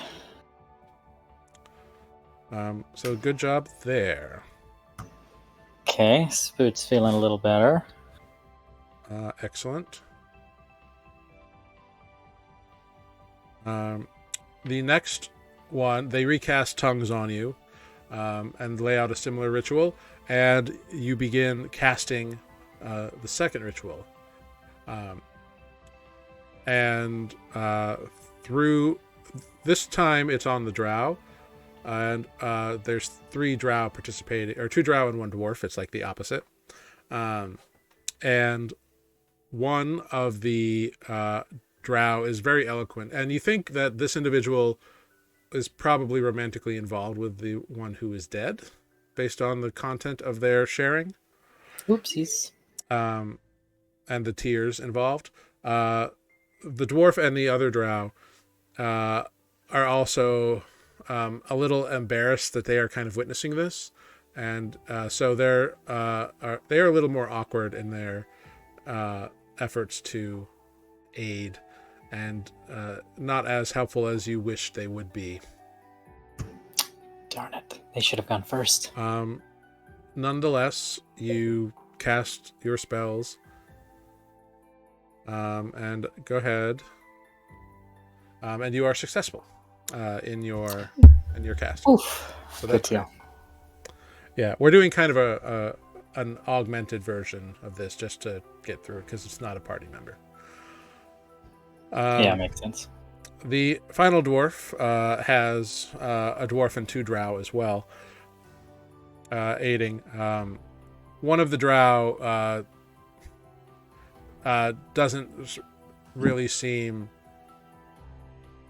to know what to say, and so when it comes to their turn, they are just kind of stand there crying, limp, like unable to move. Like they are hopeful that you are able to do this. They've seen you do it twice before, but they just they're just like, I really want to help, but I'm not sure.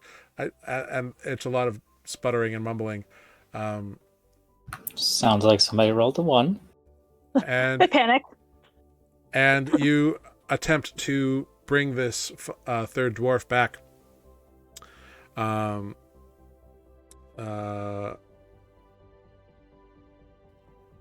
Okay. You bring this individual back, 3 and for 3. the diamond cracks and turns to dust and does not absorb into the skin of the dwarf. And the ritual fails on this one, unfortunately. Wah wah. Moment of silence. Yes, these 3 all hang their heads. The commander claps your shoulder and takes your holy symbol away. You succeeded in bringing 2 back. This is good work. Yes, and I'm very sorry that it wasn't all 3. And quietly you hear, I believe you. Aw. Oh, Return the prisoner to his cell, and you are escorted back. The rest of you, Spoot is gone for a good 4 hours before he returns unharmed to the rest of you in the cell. Mhm. So how did it go? Well, we brought 2 back. 2 out of 3 ain't bad. I wouldn't tell that to the 3 who accompanied the last body. you gave them hope. You gave them a chance. More than a lot of people can ask for. I am glad that it did succeed, at least in the first 2. And hopefully we'll have better luck tomorrow. Spoot proceeds to drink. Yeah, you are exhausted from your Hey. efforts. Share that. That's not the mushroom liquor, is it? I don't know. I don't even know how I got it. Ada still has that one. Smuggled. Smuggled alcohol. It's in my shell. Wink, wink. Great. Is there anything But you Spoot is want obvious. to talk about No, for this Spoot day? doesn't really want to don't really want to talk. I don't think after that. I was kind of hoping for. This is the first time it's failed on him. I Yeah. guess it's only the 4th time I've cast it, but still. No, Carolee. We didn't. Second time Do it's that failed. one. Oh yeah, but it was somebody yeah, but else Spoot casting, I didn't guess. do But it. you're It was right. somebody else. Yeah, you know how Spoot feels personally responsible for things. Right. But Carolee died before you could cast Raise Dead. Also true. Correct. Yeah. So Okay. yeah, Spoot's gonna be a little quiet tonight. Probably say some early prayers in Aquan. Yeah. You are not approached beyond being like fed and watered for the rest of the day. So if you, unless anyone has anything they want to play out or do, we can move on. I'm next gonna day. do push-ups. I hear that's what you do when you're a prisoner. Is this your Or first I'll time in like prison? That's right. I'll like Lift do some pull-ups weights. on Defect's arm. Make an athletics check, Greg. Greg throws out their back trying to do push-ups. 17. You do quite a few push-ups and pull-ups throughout the day. Good job. Cool. Yay. Should we The key is should we like form a press the prison spot. gang? Did they let me keep my non-magical bagpipes? They did not take your non-magical We put that in bagpipes. another barrel, and I have not seen Although that if you, barrel although since. if you, I mean, well, they took like your backpacks and stuff too. They didn't leave you like stuff. So In that case, I won't play the bagpipes. yeah. I was Yeah. about to say I still have cantrips, and that bagpipe is looking mighty good target. Can you play a dirge for So us? you all kind of like antsy, spend the day being antsy, doing push-ups or whatever. You get another long rest in, goody. the same tableau proceeds, and Spoot is brought separately out to the same location that has 3 bodies on it. And you see each of them has been pre-prepped with a diamond on their form. 3 bodies today, you say? Actually, no, it's only 2, because only 4 bodies were able to be recovered. Because one of them was turned to dust. That's right. Oopsie. That wasn't me. So it is 2 bodies today. You recognize one of them as the dwarf you failed to resurrect Yesterday. I better say, we for a second I was like, did someone try to slip this body back in? No. Same thing has gone through. You are told to attempt again on the first one, and then the second drow as well. It's just so clear. I'm not needing to roll anything. I'm just spending the spell slots. Right, you're expending the spell slots. We're doing a quick, fast, sturdy version of this. Copy.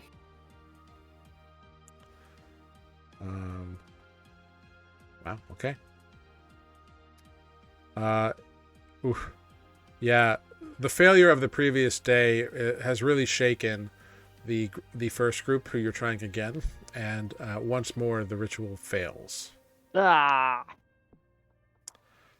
They were all just like heartbroken, and their inability to commit really made it difficult for your magics to work.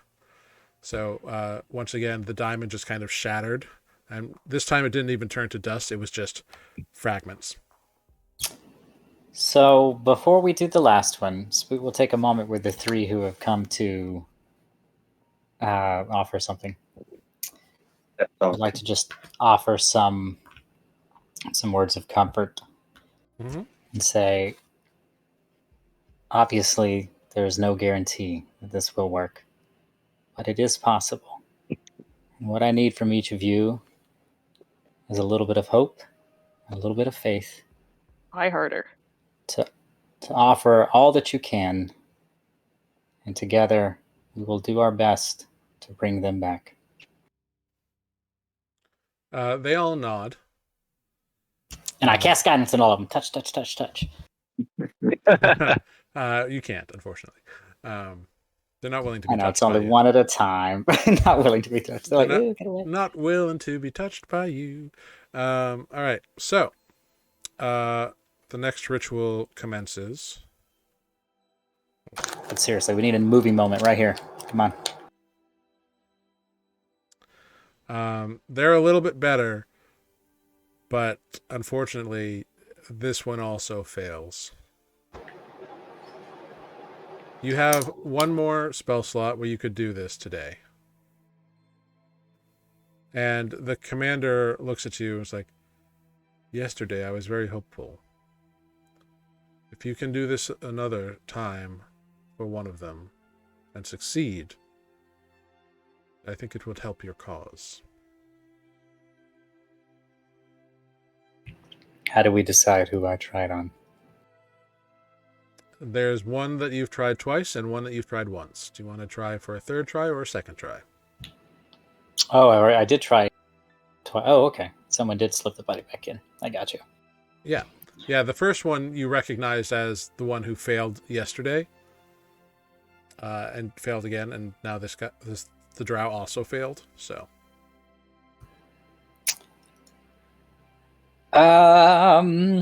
Would I know if it makes any difference to go for 3 or to go for 2? You know that the harder you try, the more difficult it becomes. Like, That's what I thought. Essentially, a failure is an increase to the DC. Well, shit. We should go for the second attempt on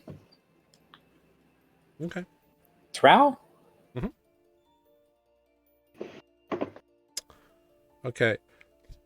You speak to them again and say that you're going to try again because it's only fair to try again. Which is good. 2 of them really are like, okay, like we're going to try harder, and they succeed in like aiding favorably to the ritual. Which is great. That third person. The third one's a little shaky still. However, These people need better friends. one of them was, you can tell, like, bared their soul open and like really pleaded and like shared a very touching moment of friendship that they had with this individual. Incredibly thoughtful and caring and well worded and spoken, and that they regretted that they weren't this honest when you were alive or the last time they tried bringing you back, etc., etc. And inspired by that, you weave your magics, and this time the diamond shatters, turns to dust, and is absorbed into the drow's skin. And they open their lavender eyes and are very exhausted, but return to life. One of them rolled a natural 20, so. Thank Yay. God. Where were you 2 dead bodies ago? Just kidding. Spoots understands it's difficult.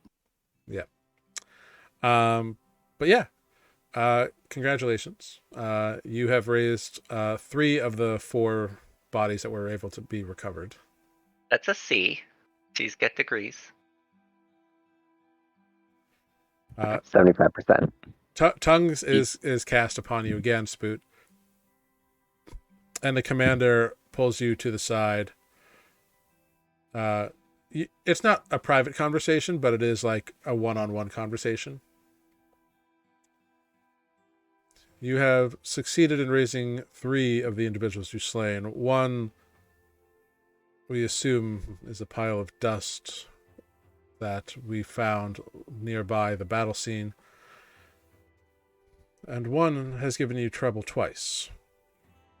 Do you think, Spoot, that if you were to try a third day, you would be able to succeed? It becomes even more difficult each time, but it's not impossible. It just really will depend on the contributions of whoever come to offer something to this ritual. And I am afraid that people are a little shaken but I could always try. We will see what the day brings.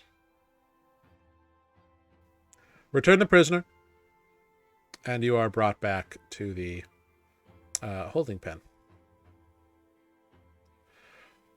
I would like to be watered. A few hours go by, and the commander, Granite Tooth, shows up with Kellett. I have had word. I have explained our situation and yours to the king. The king is very interested in reclaiming the leveler. You have had tongues cast upon you again, Spoot, so you can understand the commander.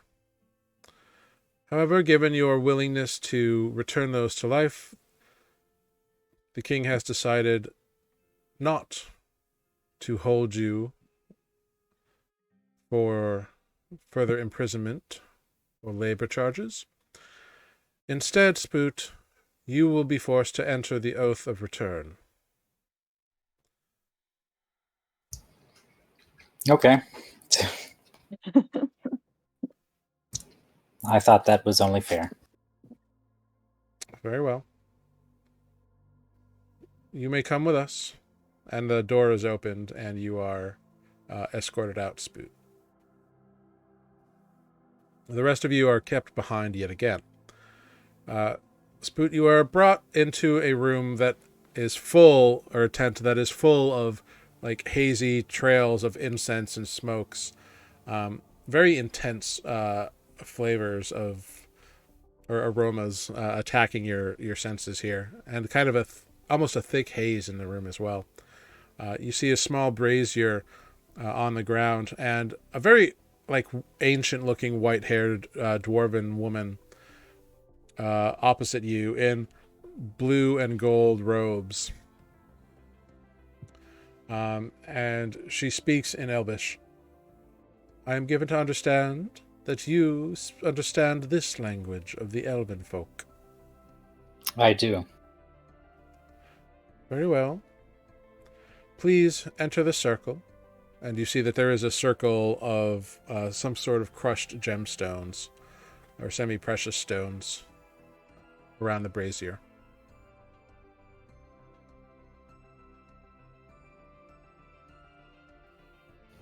I do, sorry.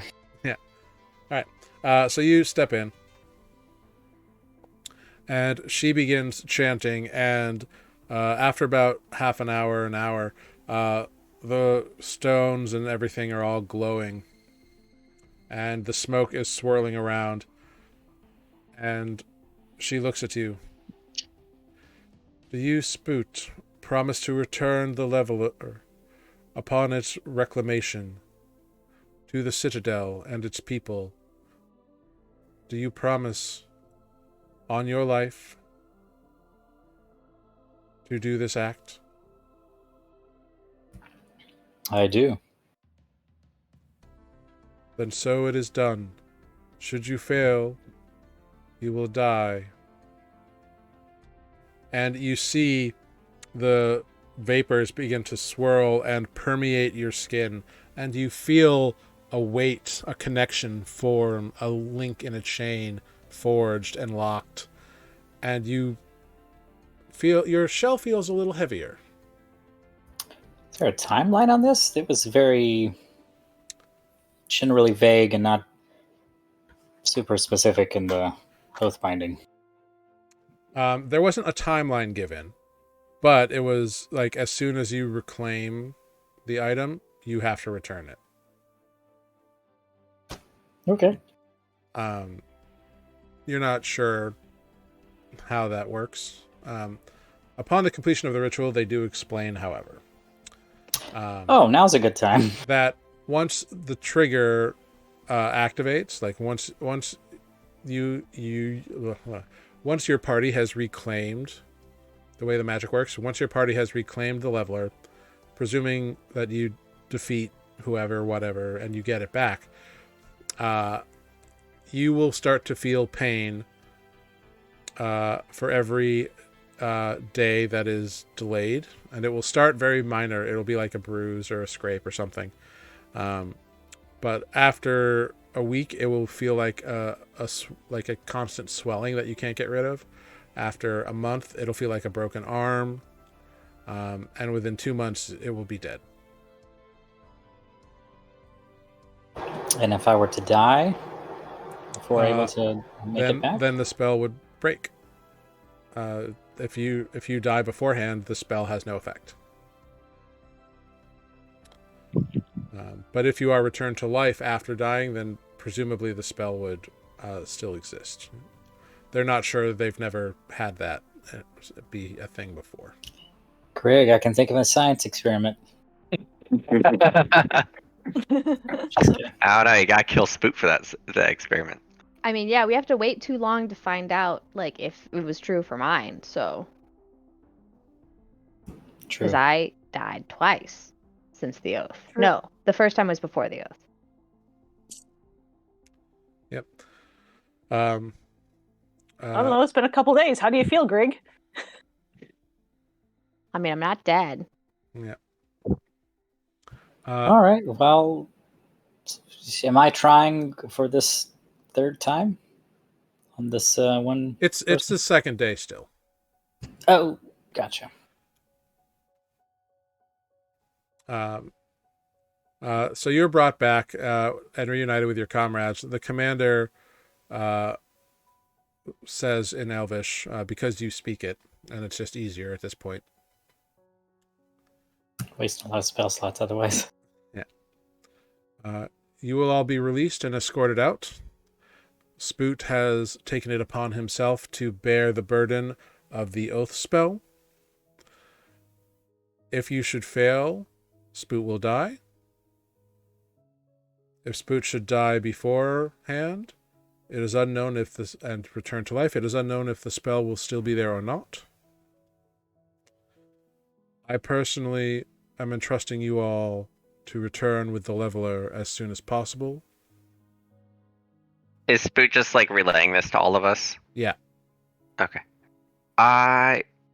Do you They have said you all have to stay. I'm gonna go. do you guys have a circle of teleportation? It would make travel back here a lot easier with your item. I'll relay. We do have such things, yes. Would you guys feel comfortable giving me a location of one, a sequence, so that we could bring your item back here promptly?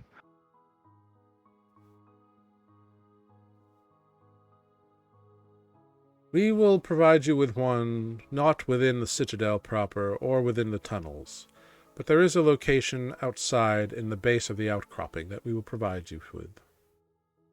That's fine, as long as there's somewhere to cross possibly the continent. Quick manner. Would that suffice the manner of return? Meeting you at this teleportation circle. It is guarded. I mean, that would count toward the fulfillment of the oath. I mean, were we to meet you there to deliver the item? Once the leveler is returned to the citadel, the spells will be complete, yes.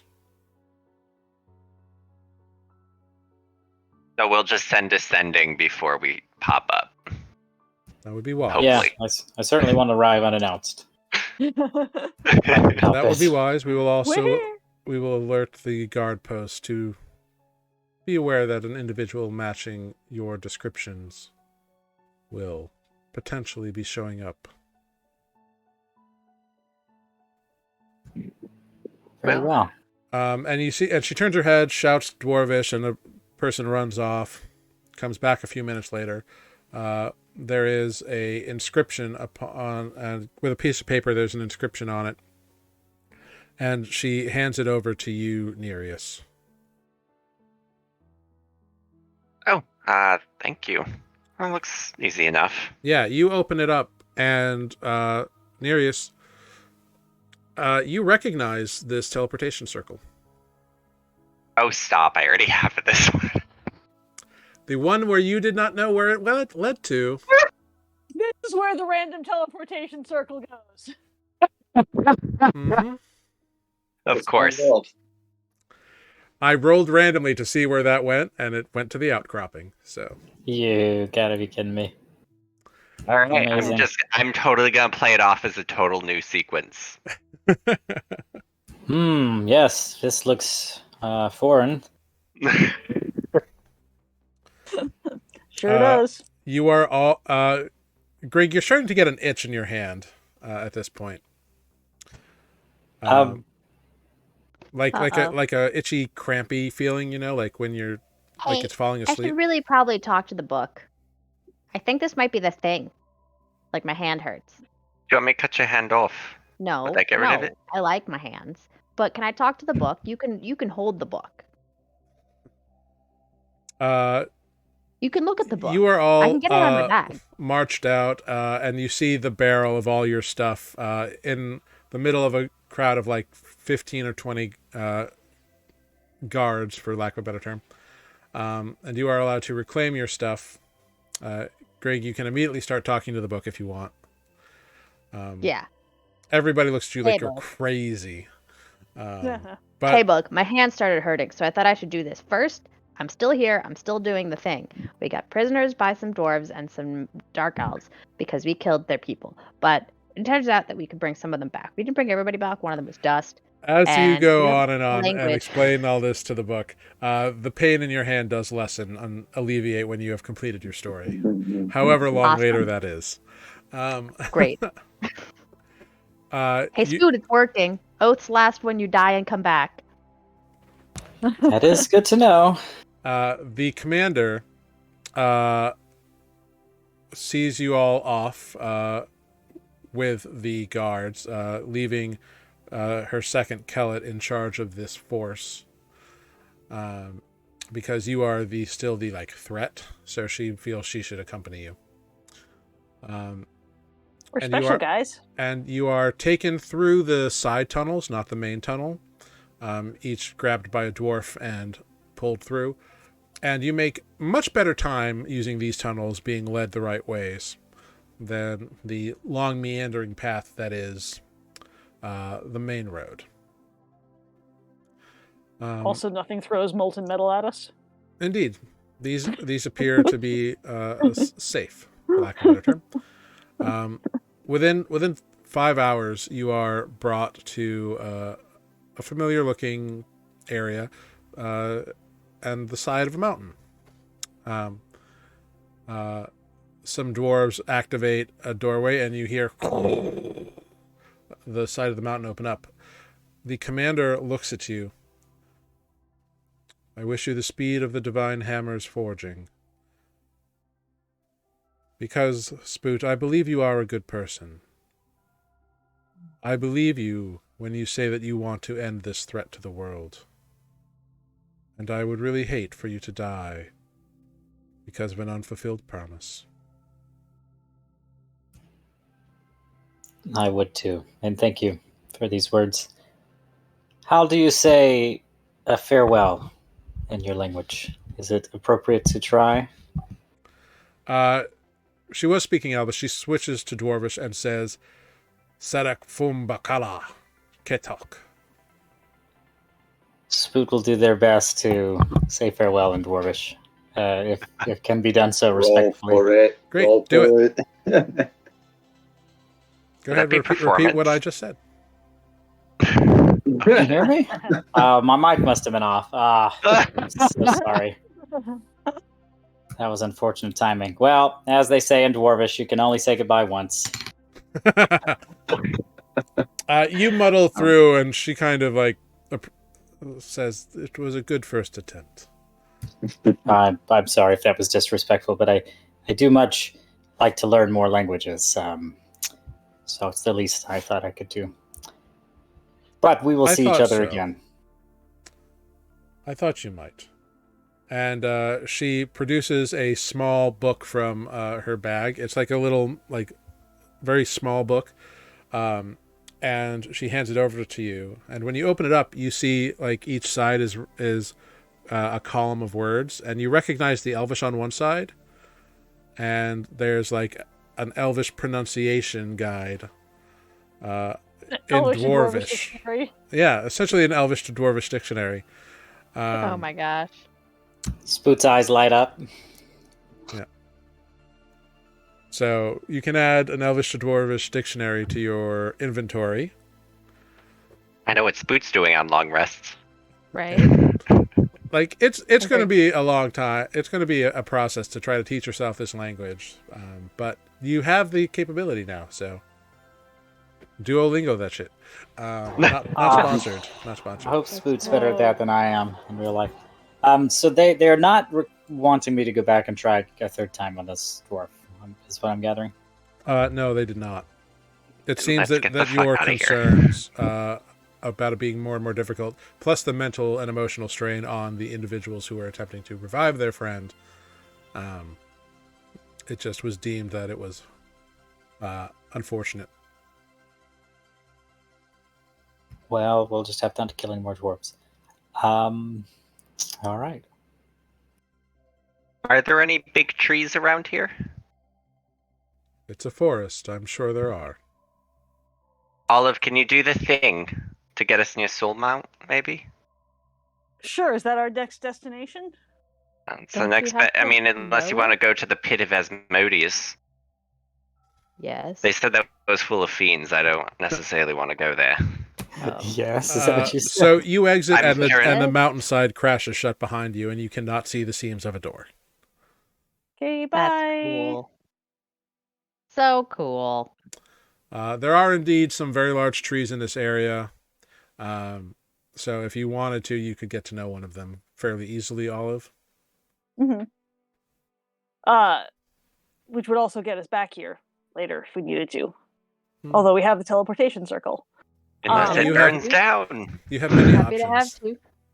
What? Yes, we have many options. Sure. Does Olive remembers trees near Southbrook, which is much closer to Soul Mount than we currently are. That is But correct. so she will attempt to remember, and Soul Mount is in the middle of the plains, so there's not a whole lot of big trees there. Yeah, it is surrounded by the densest part of the brambled plains. Can't we go to Fay Harbor? Isn't that where our house is? Yes. Let's just go home. If we're gonna go that direction anyway, for Yeah. Southbrook versus Fay Harbor. Yeah, Southbrook is not much closer than Fay Harbor. Okay. Let's just get out of here. We Yeah, got it's time 3 to days catch travel up by on- foot to get to Southbrook from Fay Harbor. So Let's just Right. get this on the road, because we're already behind 3 days. All right, Right. Olive pulls out the Latch Blade and opens the portal to Fay Harbor. Boom. Oops. We show up at Sada's house. No, it's in the basement. It's in the basement. Like they Oh, moved In it. the basement. Right. So yeah, you slice through, and you walk into the basement of your house. So you're back in Fay Harbor. Stephen is there to welcome you back. It's just before dinner time in Fay Harbor by the time you arrive. Most of the staff has left. It's really just Stephen and Kempi. So you Sebastian. yeah. So you have a little breakfast, Stephen, or a little dinner. Stephen asks if there's anything you need. What is your goals here in Fay Harbor? Are you just restocking, or is this just a stop off? I think it's just a stop off. Stop off and keep going. Okay. Yeah, Right. It was just having the distance we had to travel, basically.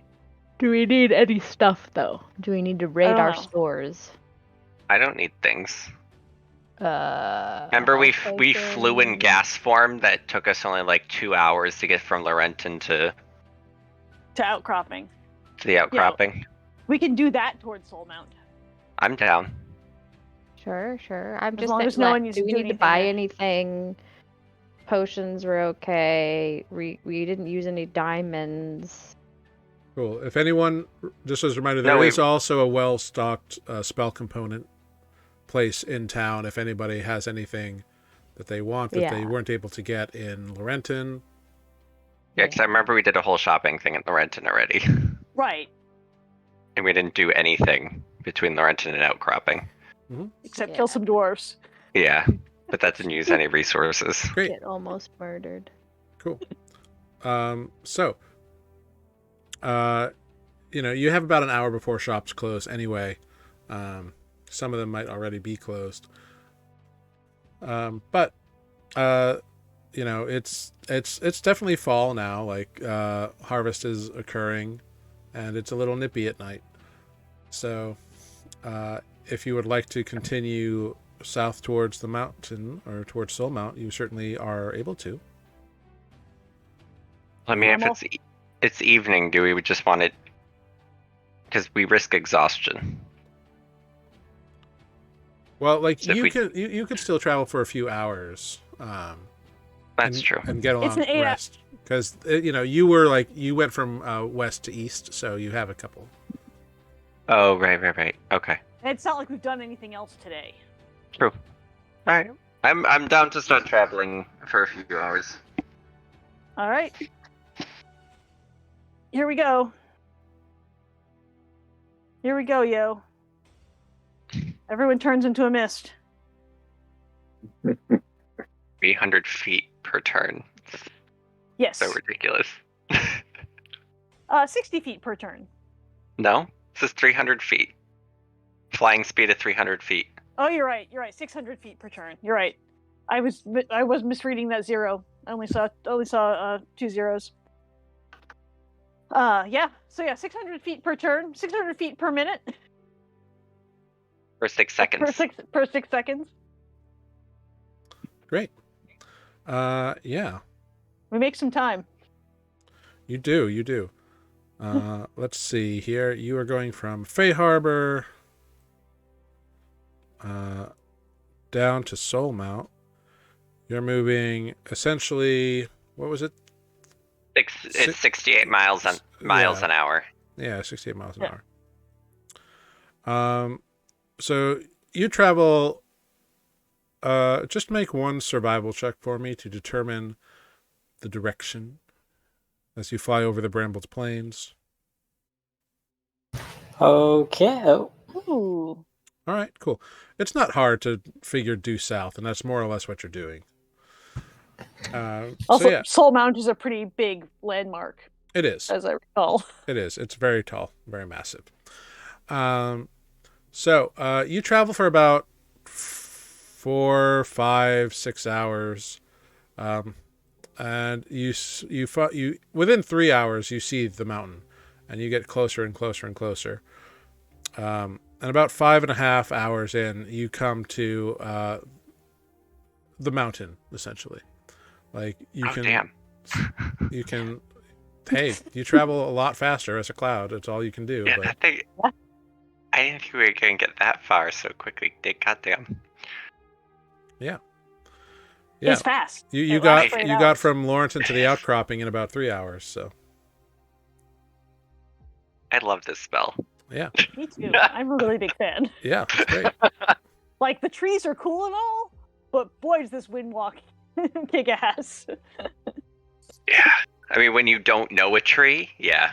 Yeah. Yeah, that's the thing, is that you don't have to know where you're going. You just have to, you have to know the direction you're going. Yeah, But, And like, then you- don't have And to, then you make a tree friend at your destination. and it lasts for 8 Yeah. hours, right? and it lasts Yeah. for 8 hours. Yeah.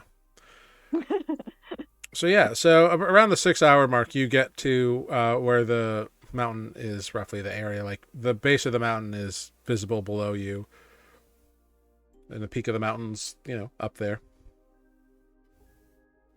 And it is dark, so Right. Do I see anything that looks like a sheltered place to land and camp? it's all kind of the same. There's like dense thickets and brambles all around the base, part way up the mountain, and then there's like rocky outcroppings. It's a base. It looks like a giant mountain just kind of like thrust out, and then like stuff grew over it. So I think we coalesce, basically right at the tree line.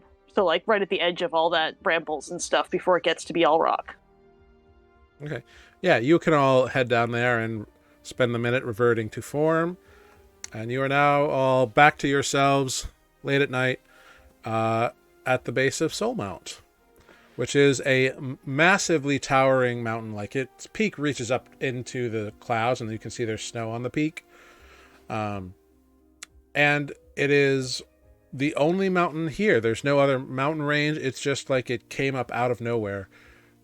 You see massive boulders, granite, and like sandstone, and it's just incredible. And like beyond the scrub brush that's on the bottom, there are no trees upon it, and it's a pretty sheer ass climb. Like, to climb it would be almost vertical in a lot of ways. Like, there's very little or it's a very steep incline. It's not gradual at all. It looks like it is, for lack of a better word, designed to be a tough climb. If you're even able to climb it, it would be very difficult to do so. You're saying if someone, like a DM were to design a... No, I'm saying like if like, the breaking was a crazy time, and nobody really understands all about the fragments and the shards anymore, if they ever did. So like, who knows what could have created this? Like, it could have been someone doing it with purpose. It could have been a natural accident. Nobody knows. It is admittedly a little bizarre that it's the only one out here. Yep, because that's not how mountains operate. No. Nope. Welcome to Soul Mount, everyone. Interesting. Anyone have thoughts on how we get up this in the morning? Should we prepare polymorph overnight for tomorrow? Do we want to fly up it? Do we want to? If we do that wind thing up, we only get one of those. I mean, if we do the wind thing up, then we can just teleport somewhere later. Yeah. There's The other means of travel. the polymorph thing would use up more resources between the two of True. Just anyone have any other suggestions? I mean, we climb it. I've got potions of climbing. Apparently. I was looking at my inventory to make sure they, didn't keep any of my stuff. I'm not. And I found I'm these not climbing anything. Do you see these arms? Potions of climbing. Yeah, but you get a potion for it. It does stuff. Speaking of potions, now as we're here and settling down, can anyone identify that blue potion we picked up along the way? Oh, I don't remember. Yeah, I can identify that. Spoot always has identify. I just need to borrow the pearl. I don't You remember always who have was... the pearl because you can. Oh, just 'cause I always cast have it. identify. I stopped preparing it. Ah, Yeah. fair. We took a blue potion off the dead human in the outcropping. I should make sure I add that pearl. Did I add it already? Oh, apparently not. Yeah, I can identify it. It'll take, if I do a ritual casting, it'll take 10 minutes. Mm-hmm. Yeah, you cast it and identify it. You discover that it is a liqueur made from a very rare berry on the southeastern side of the Dragon's Tail. That's all? Yep, it's just booze. Ah! Hey. I mean, there's worse things to discover. Yep. Shall we? It's just a little, like, one kind of swig kind of bottle. It's like a flask almost. Well, let's sorry. Should we take a sip if it's just some spirits? I mean, You said it's I feel berries. like I could use... Yeah, sure. it's- I'll take I some. feel like Yeah. I could That use sounds a... sweet. I like sweet. Yeah. You taking the first sip? Yes. Do it. Right. Greg, you pound it back, and it is very, very bitter and very, very sharp. It is not sweet at all. Ah, dang it. Yeah. Did you finish it? No, Oh. It's not good? I don't like it. It's not sweet. It's kind of bitter. I don't know. You Sure, I'll Let me try see. it. Probably Yeah, better Olive, than you get the mushrooms. you taste it. It's the same. It's a tart. It's very tart and it's very bitter. Oh, that's kind of astringent. Yeah. Refreshing. Astringent. So you can all try it if you want. You all get the same results. There's not enough for you to like pound and have to make any kind of saves or anything. But you can all settle down for a long rest. Great. We You should you have do had all your watches. gear returned. Nothing is stolen or tampered with. Like it's all hunky dory. Great. I'm just curious, just because of who we're going against. When Spook gets up for his watch, I'm gonna. Spook always goes first for watches. Or last. I was gonna say I'm gonna use my my feet, the font manipulator. I'm gonna cast True Seeing on Spook. Oh, okay.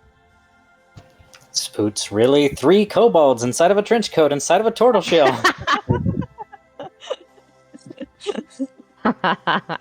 Well, Spoot, you see around you and you see nothing's changed. Oh, damn. He's apparently in the middle of an earthquake, though. I was just curious because they always seem one step ahead of us. So I didn't know if they were watching us. That's fair. Yeah. Wait, No, what was in that? True Seeing allows you to see if someone's scrying on you. Oh. You'd see the bubble. We saw the bubble. Actually, didn't I have glasses? Was that this game? Actually, No, you had that the is good. invisibility. Thank you for reminding me that the spell does that. You do see a little ball behind defect. Spook. Again? We've seen this It's- before. We've seen this before. Yeah. We just haven't caught on yet, Somebody's apparently. watching Defect. Defect has a stalker. I tried to swat it away again. There's no effect to your swatting at it. But it's there for about 5 minutes as Spoot is watching it before it like fades out. So I'm the only one that sees this? Yeah, because it gives a willing creature you touch the ability to see things that are actually there. For the duration the creature has true sight, notices secret doors hidden by magic, can see into the ethereal plane, and all out to a range of 120 feet. I remember that we saw this, but man, Mhm. sometimes you just get hit with stuff where you're like, oh yeah, that was like Right, that. a year ago. We assumed that it. I know, right? And we did assumed that nothing. it was like the other automaton people, the guy that I don't like. Right, that was like back Hmm. before Winton. Yeah. That's who we assumed it was. But what if it's them? What if it's the baddies? What if he's a baddie? They just Actually, always gonna need seem to a sleep step outside ahead the of us. city walls. So I don't know. I The thought other automaton guy. maybe for the next hour, just keep an eye out to see if it reappears. Interesting. So it's there and then it's gone. It's like they know that we saw it, perhaps. Like it didn't like disappear right when you were looking at it. You watched it for a good 5 or 10 minutes before it slowly faded away. Since Maybe they I just got bored have- because we're not since doing I- anything very exciting. Like Spoot, you cast spells, so you know that like the effect, like it wasn't like it was dismissed. It's like it just like reached the end of its casting, whatever it was. It lasts about 10 minutes as concentration. I mean, I know the spell, so I know scrying. Would I be able to appropriately identify the spell that I saw? Make an on Arcana default? check. Added fan. Make an Arcana check. Oh God, thank God. There you go. Yeah, you definitely recognize that it was like a scrying spell, essentially. Oh boy. Which means that because it was like right over defect, someone was specifically looking at defect. Don't be alarmed, defect. But you're going to die. Eventually. As we all know. eventually. No, someone is definitely scrying on you. Do you remember that spell we cast on Greg once to find out where they were taken when their father had kidnapped them? Yes. Don't remember that at all. Someone's doing that to you. But usually you have to make it. Since Spoot just starts mumbling about how there's, parameters and wisdom saves involved, and then he looks at Defect and he goes, It's like suggestion you don't know it's being cast on you. Unless you see the orb. Yeah. but they do have to make the save regardless. And maybe that's. Wait, are we part of this conversation? I don't Or are know. we just I'm just peanut saying it out gallery? loud. To Like, Is we as everyone characters. just staring Yeah. at me, talking about me? Like, Right. Is this Amber talking or is this the party talking? Can Because they- Amber has something to say that Greg. So I might will say say. this. As a DM, there are times when maybe other people do things and narratively you would not know. And if you have to roll a save, maybe I roll them for you. fair. Right. That is fair. A person who knows how the scrying thing works, do they know where he is, or are they just getting clues from like what they see? Like, do they know we're on Soul Mount, or do they just know he's in a rocky place? You see and hear from it. Spoot knows that you see and hear the target if they fail the save. Right. So Spoot knows that they would see and hear the target, and like the immediate area is like kind of it. Like they don't get like a panoramic view or see anything like that. It's not a GPS. It is not a GPS. It's just like a FaceTime essentially. It's like vignette Right. around the person. Yeah, with like depending on right. how well. They know the he's in spell a is rocky cast. place. They don't necessarily know where those rocks are. right. The spell requires a focus, such as a crystal ball or a mirror or a font of water. So I assume it's like the Palantir and the Lord of the Rings to a degree. Well, I guess that's a little more complicated. But anyway, that you're like seeing as if you're seeing through the focus. Right. Yeah. Right. But other than that, nothing pops through the true sight. So. Well, let's Did you try tell us something. about your dream? You didn't tell us about your dream. Nope. Okay. Whose dream? You. Me? You didn't tell us about your dream, right, Spoot? I had a No. dream. But he has a dream journal that we can all steal. Oh, I wonder how many And look times at it. I've done that. Ooh, Greg might get into that once Greg knows. I do journal everything, and it does include my dreams. The fact that Defect knows that makes me insight check. Defect knows you. You and Defect have formed a very special bond. That is true. Defect probably stole it, hoping it was poetry. So No, I wouldn't go. No, I wouldn't. You just would have secretly known it. Defect just makes a joke about a dream journal, and Greg is like, "Wait, actually." Wait, really? Where? I have to find it now. what? It's divination. Okay, here's what we're gonna do, Defect. I am ashamed that I never used this spell sooner, but if you don't mind, can you be willing? And I'm going to touch Defect and sprinkle a pinch of diamond dust over his head, and in doing so, cast non-detection. Ooh, okay. Ooh. For 8 hours. actually, you know what? Yeah, I just read that. Maybe I should do that in the morning when we start out. First thing in the morning, since I forgot we were doing long rest. I will cast non-detection, All right. and it will last 8 hours. All day. Okay. Well, so everybody goes to bed. Spoot, you're on watch for a while. Nothing happens during your watch. It seems like this area is pretty safe and secure. For the sake of brevity, this area is safe and secure. Like, there's not a lot of creatures who prowl around this area for whatever reason. So the long rest completes. You all get your spells and health and everything. Long rest stuff back. You can apply that. Spoot, you cast non-detection on Defect for the next 8 hours. Correct, and that will burn some dust. Let me take that out of my inventory. Burn the dust. burning the spell slot. So you are here at the base of Soul Mount. The sun has risen a bit, and you see before you just this towering edifice of rock and stone, and the massive curvature around the base. All right, guys. So we're looking for the Guardian. I don't really know what the Guardian is, other than like a boogeyman.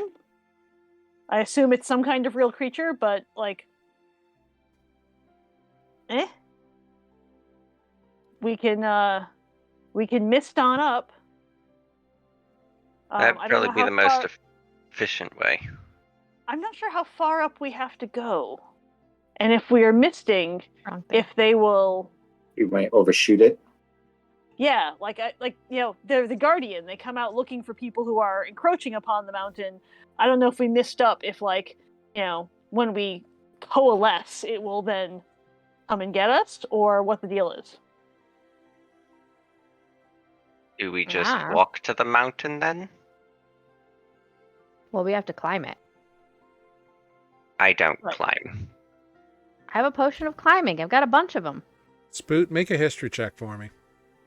Honestly, Amber, when you posted that earlier, I thought you were joking around that that's what you thought that blue liquor was going to be. Oh, no. That was just a really bad copy paste. That's why I laughed. I was like, that would be hilarious if that's what this did.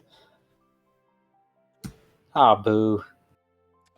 With a 16, Spoot, you remember that you recently had a conversation with Nearest's younger brother about an expedition to Soul Mount. Pretty sure they all died.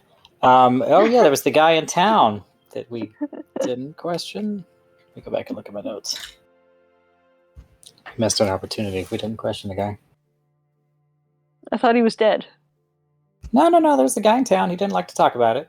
And I was on my list to go talk to him. And There's I a think we did. de-aged person yeah, he got who's very younger again. scared.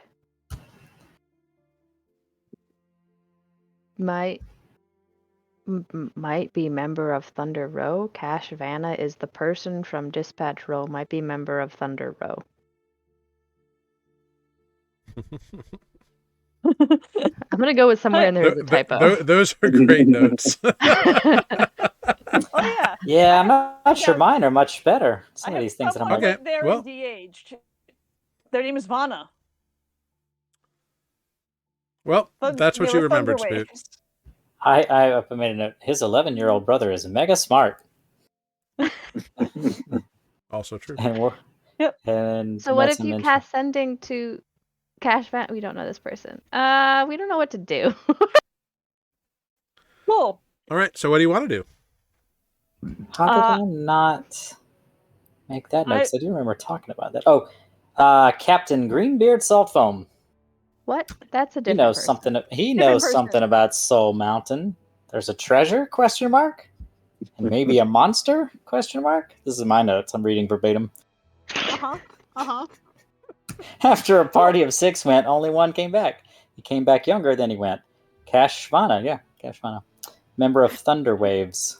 Thunder Sounds awesome. Waves. Yeah, we didn't talk to them. We probably should have done that. That was on my to-do list. Yeah, we ski-daddled, didn't we? Yeah. We went to the outcroppings. You guys wanted to think- leave really quickly. Probably thinking that I we'd was come having a back to great time. town. To be Right, clear. there was all that thing Super about fun. about getting ways back to Laurenton, but now we're here. Cool. Olive's going to just walk above the tree line 10 feet and look around. How are you walking above the tree line? We camped just below the tree line. I'm climbing the rock to be just above where the trees stop. Okay, so there's not a tree line because there are no trees. It's just low scrub brush and thick brambles. And you said at some point that stops and turns into rocks, yeah? Yeah, you can walk up above that. Yeah. Yeah, and so you get up above that distance, and what are you doing? Just looking around. Make a perception check. 20. Dirty Nice. 20. You look around this area that you are currently in.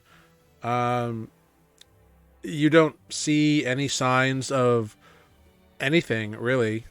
you see all these brambles, and off in like the distance, you maybe see like a couple of like big creatures, like just off a ways, like a mile away or 2 miles away, like just doing their thing, not aggressively towards you. There's no ruins, there's no markings that you can see. Yeah, it's a mountainside. Cool. Are there any is there any closer wildlife? Not that you notice. Well, actually, you rolled a 20. So I will say, looking around, just barely at the edge of your vision, you do see some form of like swallow or something that's like landing down in the brambles, like about 100 feet away, and it lands in the brambles, and maybe it's looking for something in there. Can I talk to it? If you want to try to approach it, you can. I will try to approach the swallow. Cool. And you're going to cast...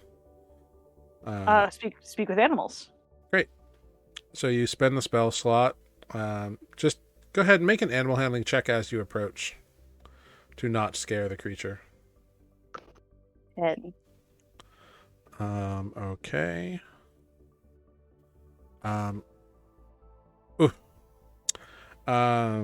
It rolled really bad. So it is startled. It is startled by you and flies away before you can get close enough to cast the spell and have it affect yourself. So you said it rolled really bad. Yeah. It had to roll higher than you to not be scared of you. Oh. Okay. I understand. Yeah. I thought we were doing the opposite. Or what? Sorry. Yes. Yes. Your animal handling. Oh, wait. Your animal handling. Yes. So it did have to roll. Yeah, it had to roll higher than you to get your like intent, and because it didn't, it was like, you're scary. All right. Because the animal handling was only a 10, it needed to think more to get the got it. Okay. Yeah. Sure. If you had hit a 15, like it wouldn't have been a problem. But okay. But you're a big thing in a place where big things don't usually be. So fair. Or speak. Also that. I could try something. Do it. Yeah, commune with nature. Yeah. Throw it up there. All right. Awesome. So I will, do this casting ritual thing here. 11 minutes it takes for me to do this. Yeah. And I get to find out 3 facts of my choice. Yeah, defect. With 3-mile radius. You sit down on the ground and you begin chanting this thing that you don't do very often.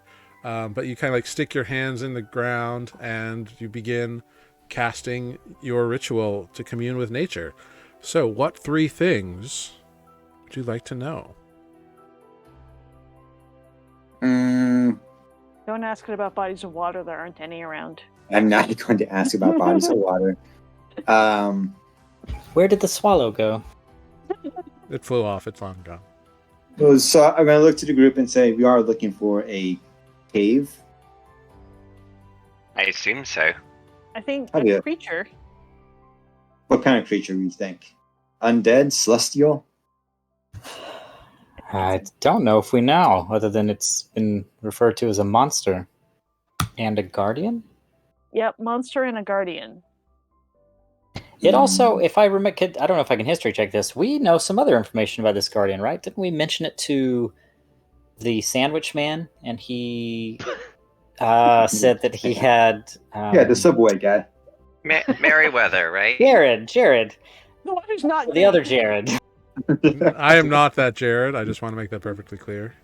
I said Jared, not Jared. Not Jared. Yes. That's why I'm making it perfectly clear, because that guy's a scum. That he had met this guardian once before, and perhaps they didn't end on good terms, which leads me to believe that it is Not Fae? Maybe, I don't know. It's not mortal, right? Or it's able to live for a very long time. It could be Fae. Could be Fae. Oh, Could be Fae. I don't know how specific I can be with my Well, Defect, you're questioning. casting the spell. Yeah. What do you want to know? Not helping. So yeah, I don't know how specific I can be with my questioning. I mean, I imagine there's a lot of different caves in the area, but can I ask if there's a cave in which large creatures are walking in and out of, or just the fact that there is a cave somewhere nearby? Well, those are two different questions. So let's go with the first one. What do you know about caves? Is there a cave in which large creatures are walking in and out of? An inhabited cave. You get from the ground. You get kind of this image, this like echolocation image, almost like a scan, like a radar scan. Cool. And what you get is a big opening that looks like it might be big, but there's no creatures in it. It's just a big opening. And do I get like a sense of direction? Yeah, it's off to like the south. Well, you're kind of on the north side. Is kind of where you guys landed. So you'd have to go like south and east, like around the southeast direction. It's about 2 miles from where you are.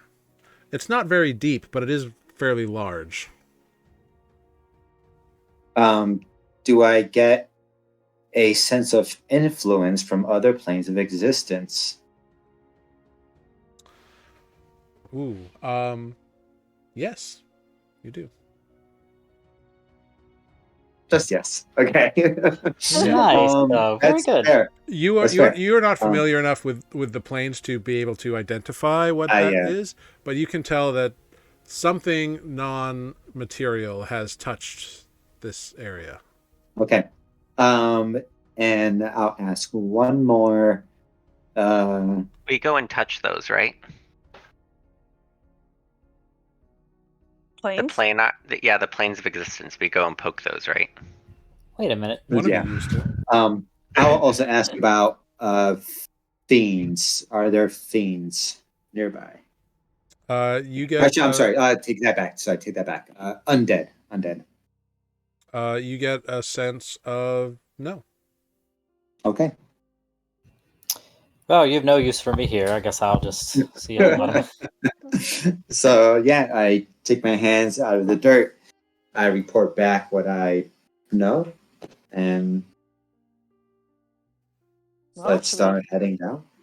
Check out the South cave. and east.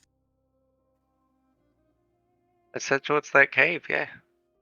All right. Probably the best way to get inside the mountain. Yeah. So you kind of know where you're going. You know what you're looking for. Go ahead, make a survival check. If Defect does it, he can have advantage on it. Do a defect. Right. Here's guidance also, because why not? It's Survival. needs to be used. No. So 14. You get a D4. Yeah. You and got a D4, which is at least one. Oh, Nope. It's a 4. 18. 18. Nice. So yeah, Defect, you know kind of where you're going. You guys walk for a couple miles, and then you kind of like do see it. It's less of it's not a deep cave. It's like the one you saw. It's a very shallow depression. But it's like on the due eastern side of the mountain. Mm-hmm. And what you notice about it as it's probably like 15 feet opening kind of. It's pretty big. But with an 18 on the survival check, you notice that there's something on the top side of this archway. Like there's like something carved there. Okay. Let me use my eagle eyes to kind of scope it out. Yep, you can get a before perfect getting closer. view of it. What it seems to be like an image or a crest of some kind. What it looks to be is a sun that is behind a crowned set of wings. Okay. I have wings. So I'll And a tell the crown. group and Do you have a crown? ask if anyone knows what that means.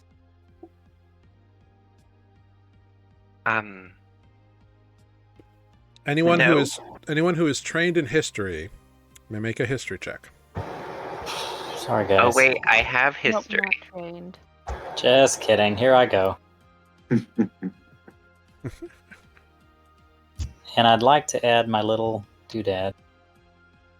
Your little doodad. The guidance. No, my know the truth. So I'm adding a +4 to 18, 22. Okay. It's got a familiar vibe to it, Spoot, but you don't know what it is. Damn. Wow. Okay, well, Sweet will sketch out an image of it in his. What's it? Yeah, so it's a sun behind a crowned set of wings. And it faces east. It is on the eastern side of the mountain, yes. Well, seems to be the right direction, nonetheless. So Right. It's still morning, yeah? Yeah. Is Ah. sun on the door? Yeah, it's rising up. What does this cave look like? Is there like debris on the ground or anything? Do you want to go inside and investigate? Sure. It's a question. It is not like I said, it's not a very deep cave. It's like a small depression. Send Sure. them Like, Yamano. like it's big, but it's not deep. We could send an aminal. Or we I could just poke our head in. I would like to do Like Ear of the looking storm. like looking at it from this side, it's probably like 10 feet deep at most. Like it's enough to shelter, but not enough to like live in. Oh, that's okay, because I can't see shit. So Nereus, go ahead. You are using your Ear of the Storm. Mhm. Great, go for it. I'm not using Ear of the Storm. Not with a 1, unfortunately. You try to call the attention of your possible daddy, and it's like, sorry, you've reached my voicemail. Please leave a message. Yep. Oh, and if this is my son, And then Nereus, the please don't- voicemail box is full. Yeah. Yeah. How do I turn this thing? Voice message you were trying to reach is full. Yep. Okay. I'll find some rock, and that's about it. Yeah, you look inside, look around, and you're like, yeah, there's nothing in there. Anyone So- else want to try? So has the sun hit that marking above the door? Yeah.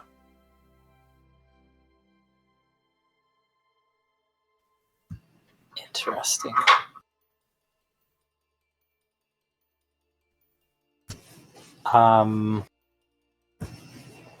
So far, No. Olive's the only one who's actually gone inside the cave. Sure. And she's apparently dumb. I'll go in. I'll use the wand of magic detection. Yeah, I'll put a little light on the shield too, and I'll go in behind Greg. It's not dark in there. Oh, It's it's only not. 10 feet deep, and the sun's hitting it. Oh, Yeah, fair enough. like it's fully illuminated in there, pretty much, except for like a little bit Oh. of shadow. Well, maybe I like my light. That's fair. Okay, I'll go Sure. in behind Greg. Great. So you want to use a charge of the Yeah. Wand of Secrets? Great. Let me just check something here. Yeah, the wand pulses and points at the back of the cave.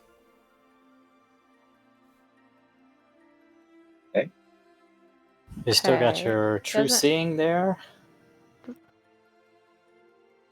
The wand, it basically casts magical detection, so I get to know something about it too, don't I? Get to see what No. The Wand of Magic Detection, while holding it, you can use an action to expend one of its charges. If a secret door or trap is within 30 feet of you, the wand pulses and points at the one nearest you. It then regains 1d3 expended charges daily at dawn. So there's a secret door. Is it magic detection or wand of detect magic? I thought it was the Wand of Secrets. Do we have both?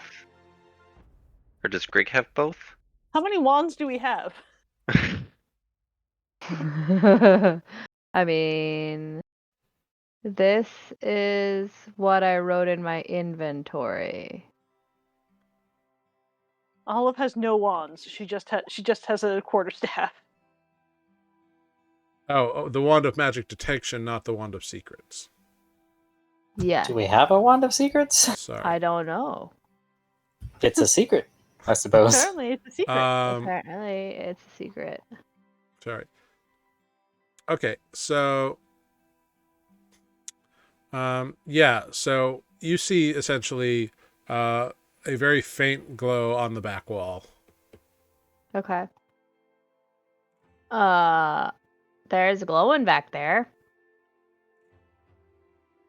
What kind of what school magic is it? It's indeterminate. Oh. Yeah, this time I can't tell. I don't know. I don't see anything. Looks like a pile of rocks to me. Well, it's glowing, so it's over there. Can I...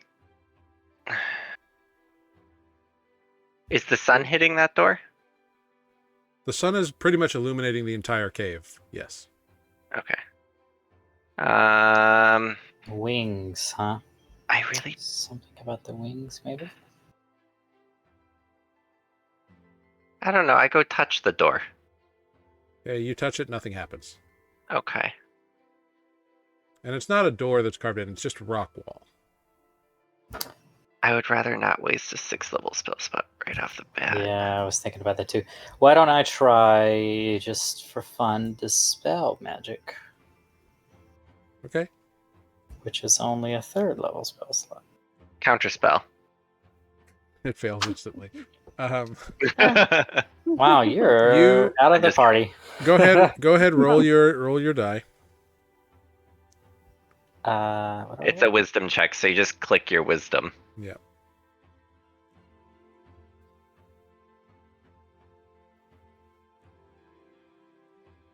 It's the worst wisdom save rolls.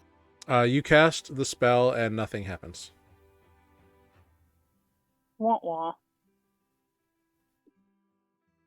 Not a save, right? It was a check. Check is, yeah. Well, I don't know So you know something is in anything there. from that. Yeah. Touching the bank wall didn't do anything. What do you want to do? Sun.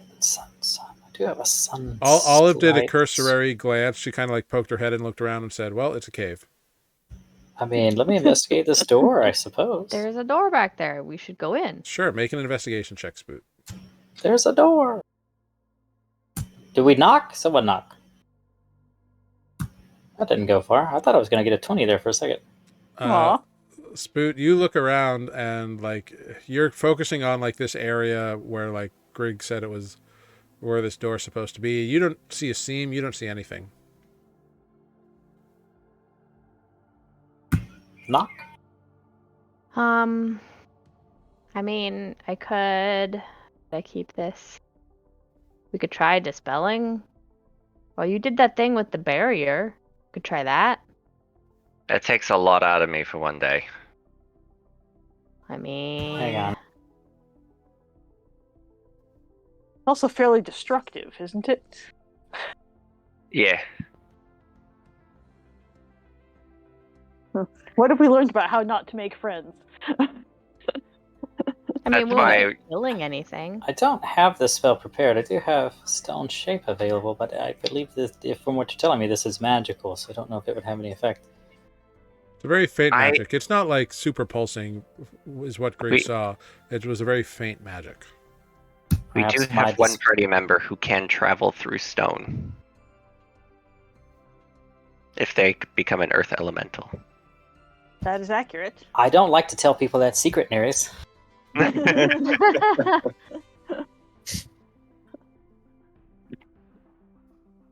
This is I true. mean, otherwise, The That oldest doesn't enemy in D&D, doors.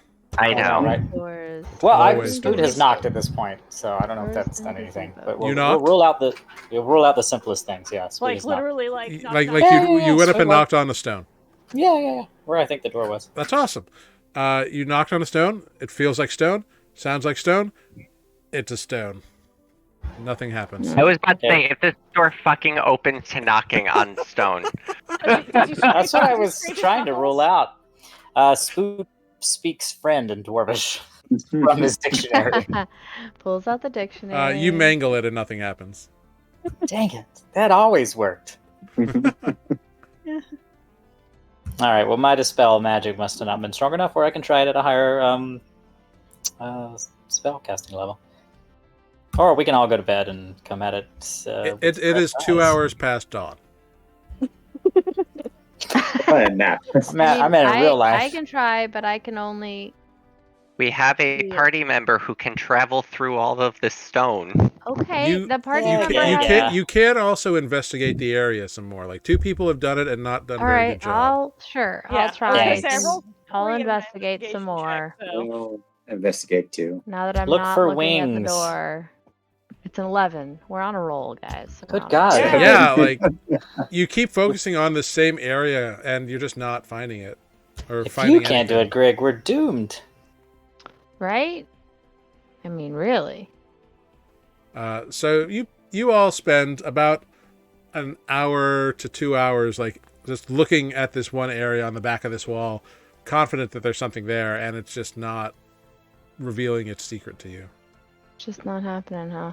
Yeah.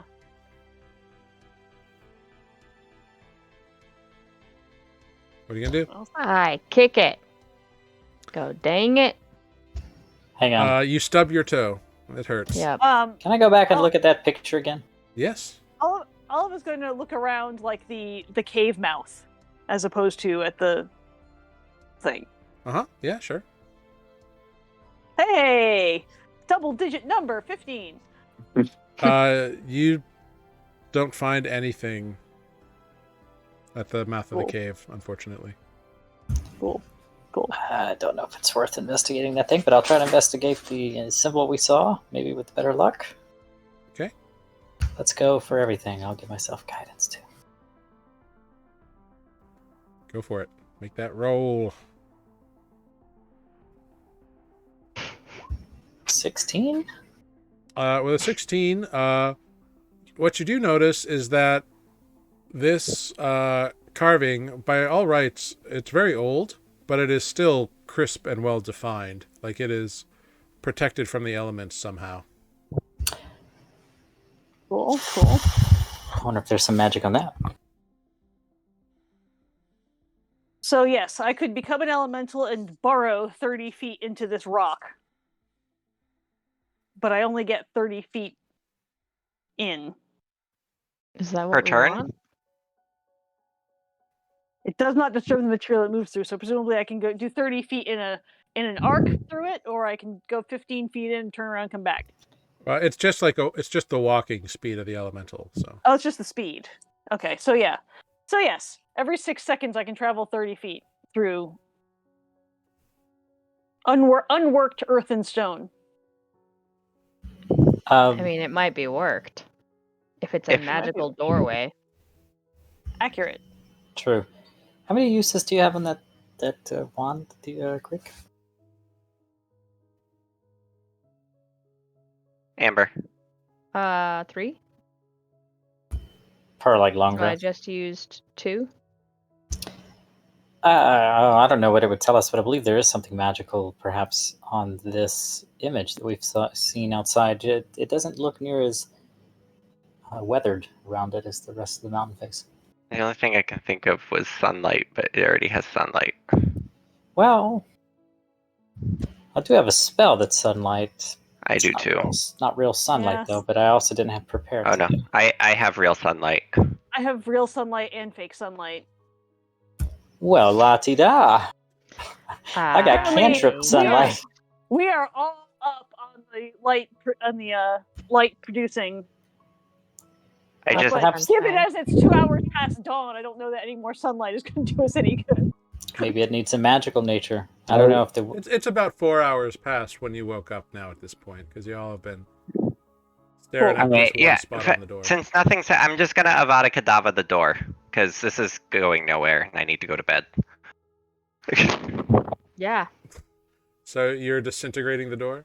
Yes, it only goes 10 feet, so I was waiting for someone to burrow through and find out if it's 10 feet, but 10-foot cube.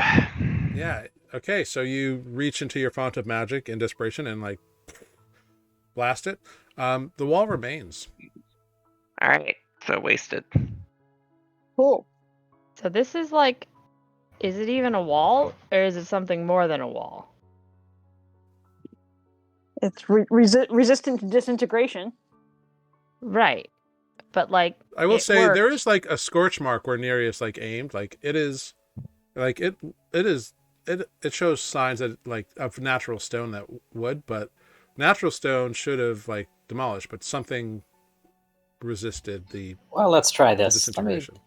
upcast this spell if we think it really is magical. Upcast it with a 5th level, which automatically dispels anything below that level. Is that correct? Yep. This is old magic. Do I also need to Oh, that- roll for the possibility of dispelling Barrier. above? Yep. Go ahead and make your roll. It's a wisdom check for you. Not rolling well today. Oh my goodness. Nothing fizzles, nothing sizzles, nothing happens. What are you, wall? Can we reinvestigate? Yeah, sure. All right, Olive will become an earth elemental and start running around in the walls. Defect. I don't know. Defect quietly back there. Defect. As my your God. friends are arguing about this door and whatever, they're all focusing on this one area. Doing? You get bored with the fucking conversation. So you start Sounds about right. you start getting bored and you're just like looking at stones on the ground and you're looking at the walls. And you look at one like tiny little area that's just barely in the sunlight at this time of day. And you see like a couple of lines and you look closer and you notice, oh, it's the same exact carving as what was on top. That's weird. And so you like, oh, that's weird. And you go to like brush it and like reach it. And as you touch it, Olive turns into an earth elemental. And the door opens up. And you see a long corridor deep into the mountain. Whoa. How did you figure that out? And that's where we're going to end tonight's game of Nuuli Forged. Eagle Cool. eyes. Eagle eyes. How many So- times? We'll pick up there next week with Nuuli Forged. You have successfully opened the door. Good job. I'm very proud of you all. Every time in any D&D Door. game, it's always the door. Always the damn door. Door. It's always the buggy door. Always the door. All right. Well, good job, everybody. Thank you so much. I've got it. Thank you, NRC Zom. Thank you, anyone who was lurking tonight. It's much appreciated. Let's go around to say our goodbyes, and I'll figure out who we gonna raid, and we'll get out of here. And we'll see you next week. So let's start with Spoot. Yo, thank you for joining our failed attempts at opening door. I don't really have anything clever to say for that. Yeah, so hopefully next week there are less doors and more actions and less Yeah. poor rolls. We were just really doing horrible tonight. Yeah. Yeah, the DC had gone up as well, so it's a good thing Defect rolled that 22. Jeez Louise. I was about ready to be like, I don't care what time of day it is. Everyone sleep. Yeah. Just Yeah. lay Go to down. bed. I mean, I went to look at it. And I rolled a 4. I was like, cool. It's a cave. You ran into it and you're like, rock. Yeah. Rock. Fair enough. Wonderful. We go to Nereus. Nereus. Thanks for watching, guys. Have a good night. And up to Olive. Oh, hey, that's me. Yeah, we've got social media accounts. We're Newly Forged. If you're looking at the screen, you can see how it's spelled. We're Newly Forged at all the places. Twitter, and you can watch old Twitter and Facebook and Instagram, and you can watch old episodes on YouTube, and here we are on Twitch. Anyone Wonderful. seen a cave? Up to Greg. Hello, I'm Amber, and I've been Greg. Thanks for joining us. It's been a janky night getting back in the swing, at least for me.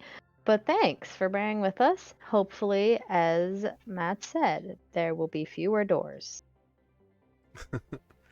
Damn doors. And last but not least, Defect.